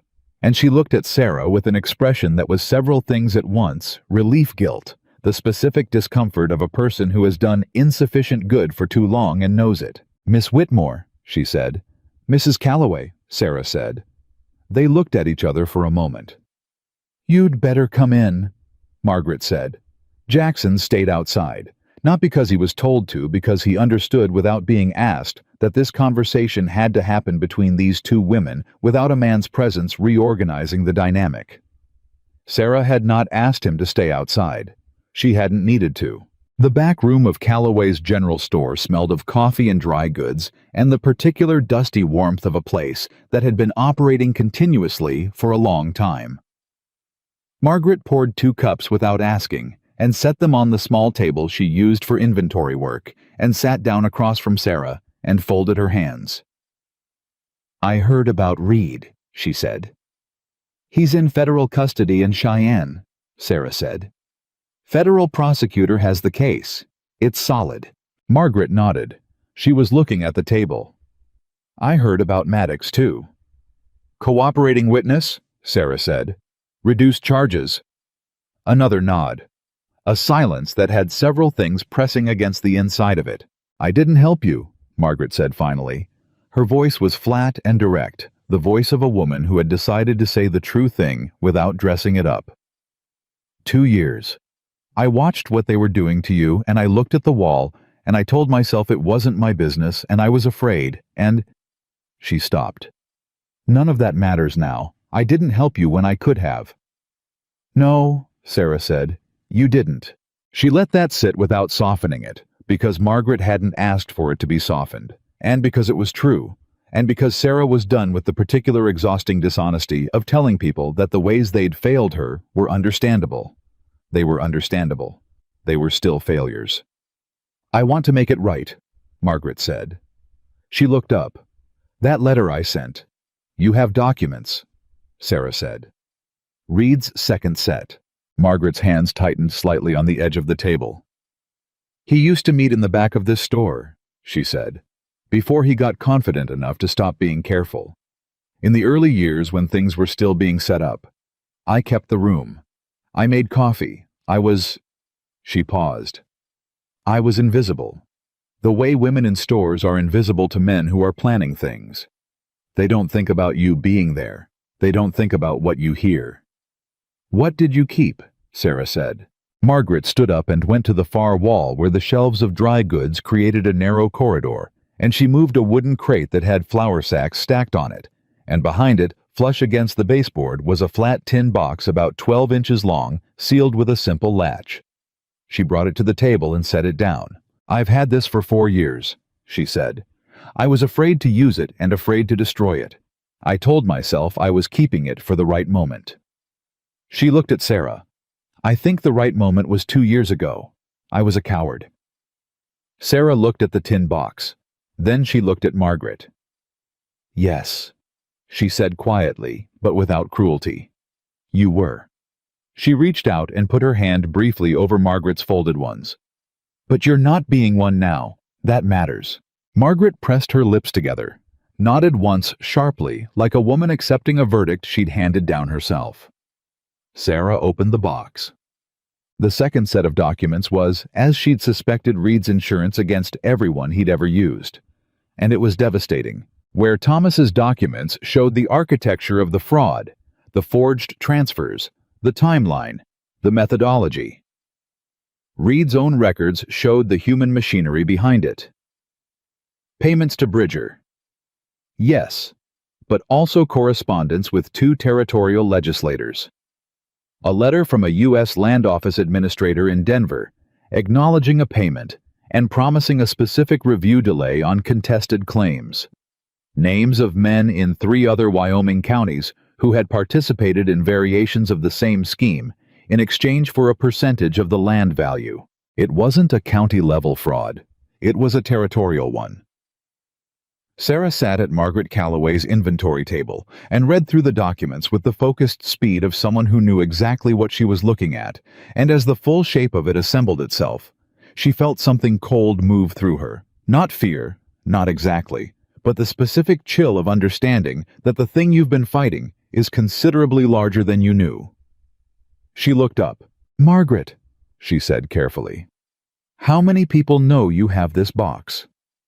"No one," Margaret said. "I never told anyone, not even my husband before he died." "Has anyone been asking questions since Reed's arrest? Anyone come around asking about him, about the store, about anything from before?" Margaret frowned. "A man came in 2 days ago," she said slowly.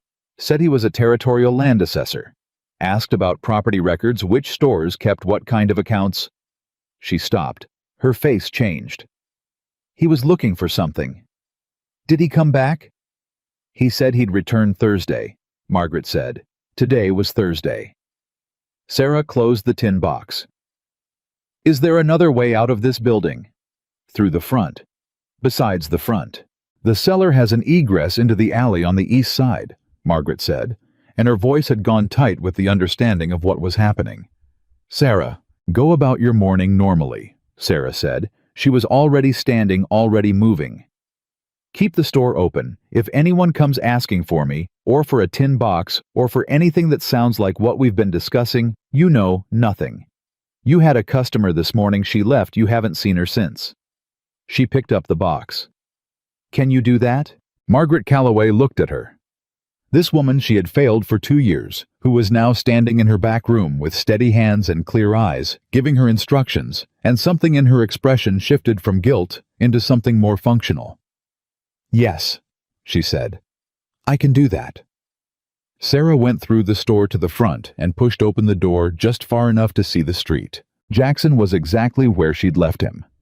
His horse at the rail himself, leaning against the post with the particular stillness that she now knew was not inactivity, but readiness.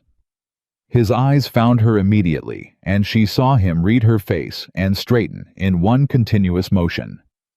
She stepped back inside. He was through the door in seconds. "We have a problem," she said. She told him in 45 seconds. He listened without interrupting, then said, "The territorial assessor is whoever Reed has on retainer that we haven't found yet. Someone who knew there was a second set and has been looking since the arrest." He looked at the tin box. "That's what he's here for. If he gets to it before we get it to Cross." "He won't," Jackson said. It was not bravado. It was the flat certainty of a man assessing a situation and calculating the realistic outcomes. "Cellar exit into the east alley. My horse is out front. There's a livery 2 streets north. I saw it when we came in. You take the box through the cellar and go north and wait at the livery. I'll bring the horses. And if our assessor shows up while you're getting the horses, then I'll have a conversation with him," Jackson said. And the mildness in his voice was the particular kind that meant the conversation would be short. She looked at him. "Don't do anything that creates a federal problem." "I know what I'm doing," he said. "That's not a comfort," she said. "That's exactly what people say before they create federal problems." Something moved in his expression, that flicker she'd come to recognize as the thing that happened when she surprised him. "Go," he said. "East Alley, livery, 2 streets north." She went. The cellar was cold and dark, and she moved through it by feel and memory, the tin box tucked under her arm, and came up through the egress into the east alley, with her heart going fast in her chest. The alley was empty. She walked north quickly, not running. Running drew attention, and attention was the last thing she needed. And when she reached the livery, she went inside and told the boy at the door she was waiting for a man with 2 horses, and sat down on a hay bale and breathed. She opened the tin box again while she waited. She needed to know if there was anything in here that was time-sensitive, anything that could be destroyed or moved or used against the case in the time it took to get back to Cheyenne. She went through it quickly, not reading fully, just inventorying. Land records, correspondence, payments, the letter from Denver. And at the bottom, one document she hadn't seen in her first pass. She picked it up. It was a deed, current, dated 8 months ago, for a parcel of land in the Black Ridge Valley in the lower meadows, where several families had been farming before Reed's operation had driven them out. The deed was in her name, Sarah Whitmore. She stared at it. Thomas's name was in the document body, a transfer of a land claim he had apparently registered in her name 4 years ago, before he'd ridden out before everything, back when he was still trying to build the insurance policy that might protect her if things went wrong. The land was registered, legally, in her name, hidden in Reed's records, which meant Reed had known about it and had kept it, perhaps planning to use it as leverage, perhaps not yet certain how. She sat on the hay bale in the Cheyenne livery with a deed to a piece of land in Wyoming territory in her name, and she felt something move through her that she couldn't immediately name. Then she could. It was the feeling of ground beneath her feet. Not borrowed ground. Not rented ground. Not ground she was allowed to stand on at someone else's sufferance. Her own. Thomas had done one clean thing in the end. One legal, proper, legitimate thing buried in a tin box in the back of a general store for 4 years waiting. She was still sitting there holding the deed when Jackson came through the livery door with both horses and found her. He took one look at her face. "What is it?" She held up the deed without speaking. He took it, read it, looked at her. His expression did something complicated and quiet. "Yours?" he said. "Mine," she said. He handed it back. He looked at her for a moment with those direct, steady eyes. "Cross will need to confirm it's legitimate through the territorial registry," he said. "But if Thomas filed it properly, he knew how to file things properly," she said. "That was always the problem." She paused. "And the solution?" "Sarah," he said. She looked at him. "Are you all right?" She considered the question honestly. She was sitting in a livery in Black Ridge with a tin box full of evidence that was going to bring down a territorial corruption network, and a deed to land that was legally hers, and outside, There was a man somewhere on the streets looking for exactly this box, and in 3 weeks, she had gone from sleeping in a locked-up barn in a blizzard to being the central document analyst in a federal prosecution, and the man standing in front of her had walked off a mountain after 6 years because the math of her situation had added up to something he couldn't ignore. "I'm better than all right," she said. He almost smiled. "Then let's ride." They were out of Black Ridge within 20 minutes. The territorial assessor, whose name they would later learn was Corbett, a former land office clerk Reed had on retainer in 3 counties, was found that afternoon by Burke's deputy at a rooming house on the south end of town, with a set of lockpicks and a letter in his coat pocket from Reed's attorney, instructing him to locate and retrieve any documents bearing Reed's signature that might be in the possession of Margaret Calloway or Sarah Whitmore. The letter went to Cross's office by wire that evening. It was, as it turned out, the last piece the case needed. Not the evidence itself, though. Corbett would cooperate with impressive speed once he understood the alternative. But the evidence of active obstruction of Reed, directing interference with a federal investigation from his holding cell, which added 3 new charges and eliminated any remaining argument that the prosecution was overreach. The federal case against Morgan Reed territorial land fraud and judicial corruption, Laramie District, took 4 months to fully prosecute. Sarah was in Cheyenne for all of it. She testified for 2 days. Cross prepared her the night before with the same professional efficiency he applied to everything, walking her through the questions he'd ask and the ones defense counsel would ask and the things to say and the things to let him handle. She listened carefully and asked 3 questions and answered all his practice questions correctly, and he went home looking like a man who was going to sleep well. She didn't sleep well. Not because she was afraid she wasn't, or not exactly, but because the night before a 2-day testimony is not a night made for sleeping. She lay in her room at Mrs. Pruitt's boarding house and thought about everything that had brought her to this particular Thursday in March of 1877, and at some point around midnight there was a quiet knock at her door. She opened it. Jackson stood in the hallway fully dressed, hat in his hand with 2 cups of coffee from somewhere that was still serving at midnight, which in Cheyenne was not unusual. "Couldn't sleep either," he said. "No," she said. She took one of the cups. They sat in the 2 chairs near the window and drank their coffee and looked out at the Cheyenne night and didn't talk about the trial. They talked about what they were going to do after. About the land. Her land, the parcel in the lower meadow, confirmed legitimate through the territorial registry, just as she'd expected.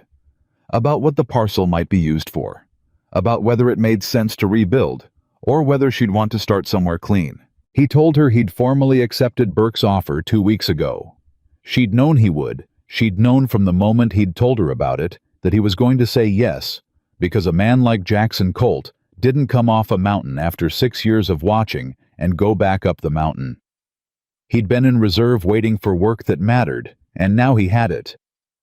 "The position is based here mostly," he said, "with travel to territories where cases are active."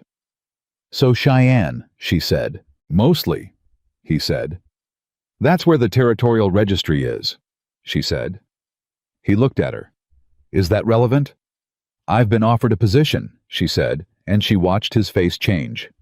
"Cross asked me 2 days ago, formally. Consultant to the Federal Prosecution Office.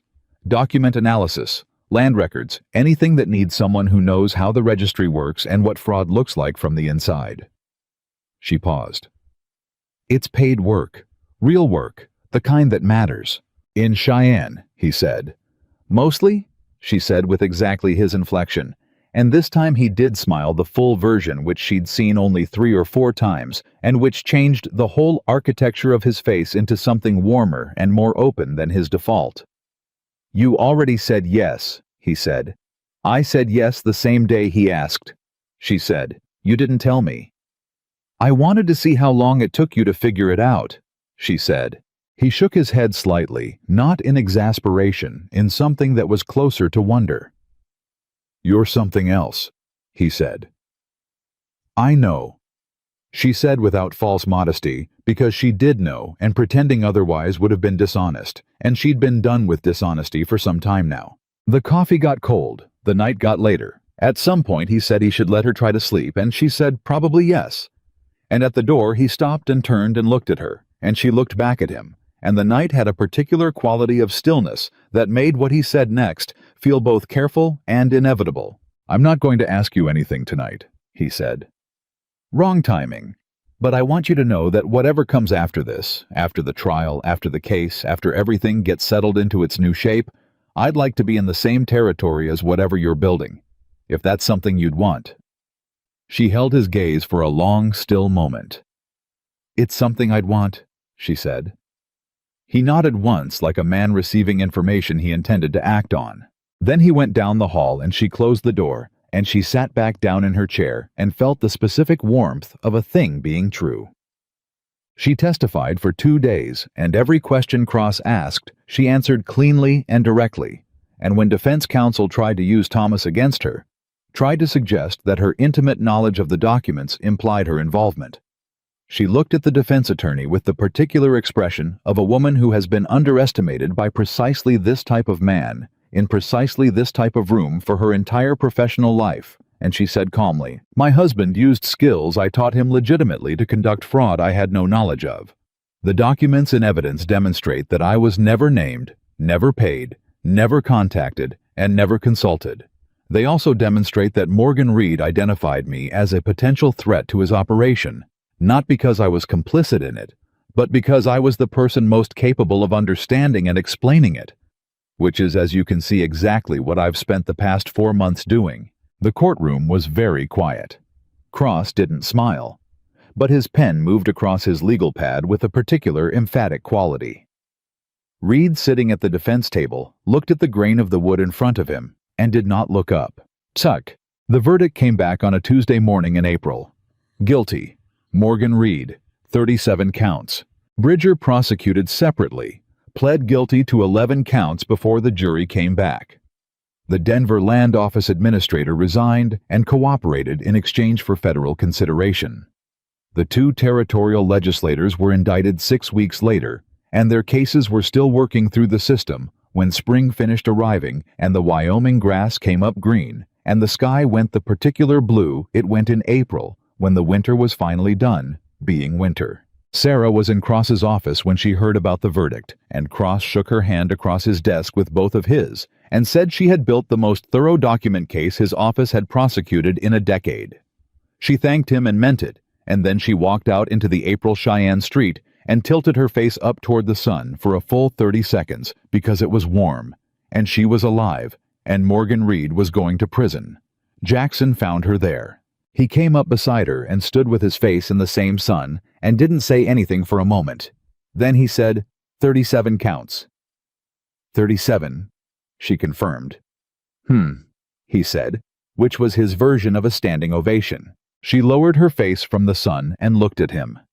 He was looking at her already, and in his expression was everything she'd been seeing build over 4 months, the specific warmth of a man who had found the thing he'd been in reserve for, and who knew it, and who was not in any way afraid of that knowledge. "I want to go see the land," she said. "My land. Before I settle into the position here, I want to go see what Thomas left me and decide what I'm going to do with it." "When?" he said. "This week," she said. "While it's spring." "All right," he said. "You don't have to," she started. "Sarah," he said. She stopped. He looked at her with those Winter Creek eyes that had by now become something she could not imagine her daily landscape without. "I'm choosing," he said. "Remember." She did remember. "This week then," she said. No. They rode out of Cheyenne on a Wednesday morning in late April, with the sun already warm by 9 o'clock, and the Wyoming grass coming up on both sides of the road, the particular new green that only happens for about 3 weeks in spring, before the summer heat changes the color of everything. She had not been back to Blackridge since December. The town, Burke had told her, was in the process of reorganizing itself. New sheriff legitimate this time appointed through proper territorial channels. Several of the families Reed had displaced were in the process of having their land returned to them through the federal court orders that Cross's prosecution had generated. Margaret Calloway had expanded her store into the building next door, and was apparently, according to Burke, doing considerably better business now that the particular atmosphere of fear and corruption that Reed had maintained was gone. Sarah did not go into Blackridge on this trip. She went south of it, past the edge of town, down the road she'd walked in the dark on the night Reed had shoved her into a ditch, and she noted the ditch as she passed it, and felt nothing in particular about it, which was itself a kind of information. The land was in the lower meadow exactly as the deed described. 40 acres of flat valley ground with good water access from the creek that ran along the eastern boundary, and a stand of cottonwood on the north side that would provide shade in summer and a windbreak in winter. The previous homestead had burned one of Reed's early operations before the land registry manipulation had fully replaced direct violence, and what remained was a stone foundation, and a well that still worked, and a barn frame that was still structurally sound, if anything was done about it in the next year or two. She walked the boundary of it. Jackson walked with her, and said nothing, which was correct because this was something she needed to do with her own feet and her own eyes and her own sense of the ground beneath her. She walked 40 acres of Wyoming Valley in the April morning, and at the end of it, she stood at the center of the land and looked at the mountains in the north. She could see the dark mass of Widow's Ridge from here, at the right angle, the same ridge where a cabin still sat empty, and a man had come out into a blizzard on the math of a stranger's situation, and she stood there for a long moment with the sun on her face and the grass under her boots and the creek talking at the eastern edge of things. Jackson came to stand beside her. She felt him before she heard him, the specific gravity of his presence that she had come to recognize as simply the way her awareness organized itself now. "It's good land," he said. "Yes," she said. "What are you going to do with it?" She thought about it. About what she'd said to Cross when he'd offered her the position, the real answer underneath the professional one. That she was tired of her only options being endurance or flight. That she wanted to build something. That building something required ground. "Build on it," she said. "Not a house yet. Maybe not for a while, but the well is good and the barn frame is worth saving and—" She stopped. "It's mine," she said simply. "That's what I'm going to do with it.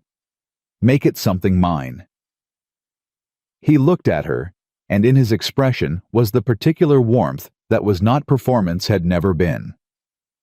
Performance was just the real thing, showing itself in the face of a man who had learned to stop pretending it wasn't there. "I'd like to help with the barn," he said. She looked at him sideways. "You're a federal investigator now. You have cases." "Cases have gaps between them," he said, "and I know how to build things." "Of course you do," she said without surprise, because of course he did. Of course the man who had spent 6 years on a mountain building his own shelter and his own life from the ground up knew how to build things. "Sarah," he said. She turned to face him fully. He looked at her in the April light on her own land in the territory where she had survived 2 years of everything being taken, and had come out the other side, not just intact, but carrying the evidence that had brought down the man who'd taken it. "I'd like to ask you something," he said. "Not tonight, not wrong timing this time." He looked at her steadily. "But sometime soon, when things are settled, when you've had time to be in the new shape of things long enough to know what you want it to look like." She understood what he was asking without him asking it. Not yet, but coming. "Ask me," she said, "when you're ready." "I'm ready now," he said. She looked at him. The creek, the mountains, the land under her feet. "Then ask me," she said. He was quiet for a moment with the seriousness of a man who does not do important things lightly. "Then, I'd like to build a life in the same territory as yours, Sarah Whitmore. In whatever form you'd let that take. Because I came off that mountain for a reason I couldn't name for 6 years, and I've known what it was since the second morning in my cabin when you sat across a table from me and showed me what honest looks like." He paused. "I'm asking if you'll let me stay." She looked at him for a long moment. The sun was warm on both of them. The grass was green. Somewhere on the eastern boundary of her land, the creek kept moving the way creeks do, indifferent to human significance, but present for it anyway. "You already stayed," she said. "You've been staying since November. The question is, whether you're going to keep it up." "Yes," he said with absolute simplicity. Then yes, she said. Same. He reached out and took her hand, and she let him, and they stood on the ground that was hers in the April morning, and looked at the mountains and the sky and the particular enormity of Wyoming in the spring, and it was not a small thing, and they both knew it wasn't a small thing, and neither one of them made it smaller by saying so. The town of Blackridge had called her tainted. It had called her an outlaw's ghost. It had looked at her and seen the residue of someone else's crimes and decided she was the crime itself. It had been wrong. She was the woman who had read 31 documents in a dark cabin and built a federal prosecution out of them. She was the woman who had walked 10 miles into a blizzard rather than surrender. She was the woman who had stood in a federal courtroom and told a defense attorney calmly and without apology exactly what she was and what she was capable of, and the room had gone quiet in the particular way rooms go quiet when truth enters them without decoration. She was the woman who was standing on her own land in Wyoming in April with the sun on her face and a man beside her who had chosen repeatedly and deliberately and with full knowledge of what he was choosing to stay. Sarah Whitmore had not been saved by Jackson Colt. She had saved herself with the tools she had on the ground she was standing on, one next step at a time. And then she had saved him too in the quieter way that one person saves another, simply by being so completely themselves that the person beside them remembers how to be themselves again. The mountains did not move. The creek did not stop. The land did not change. But the woman standing on it was finally, unshakably, irrevocably home.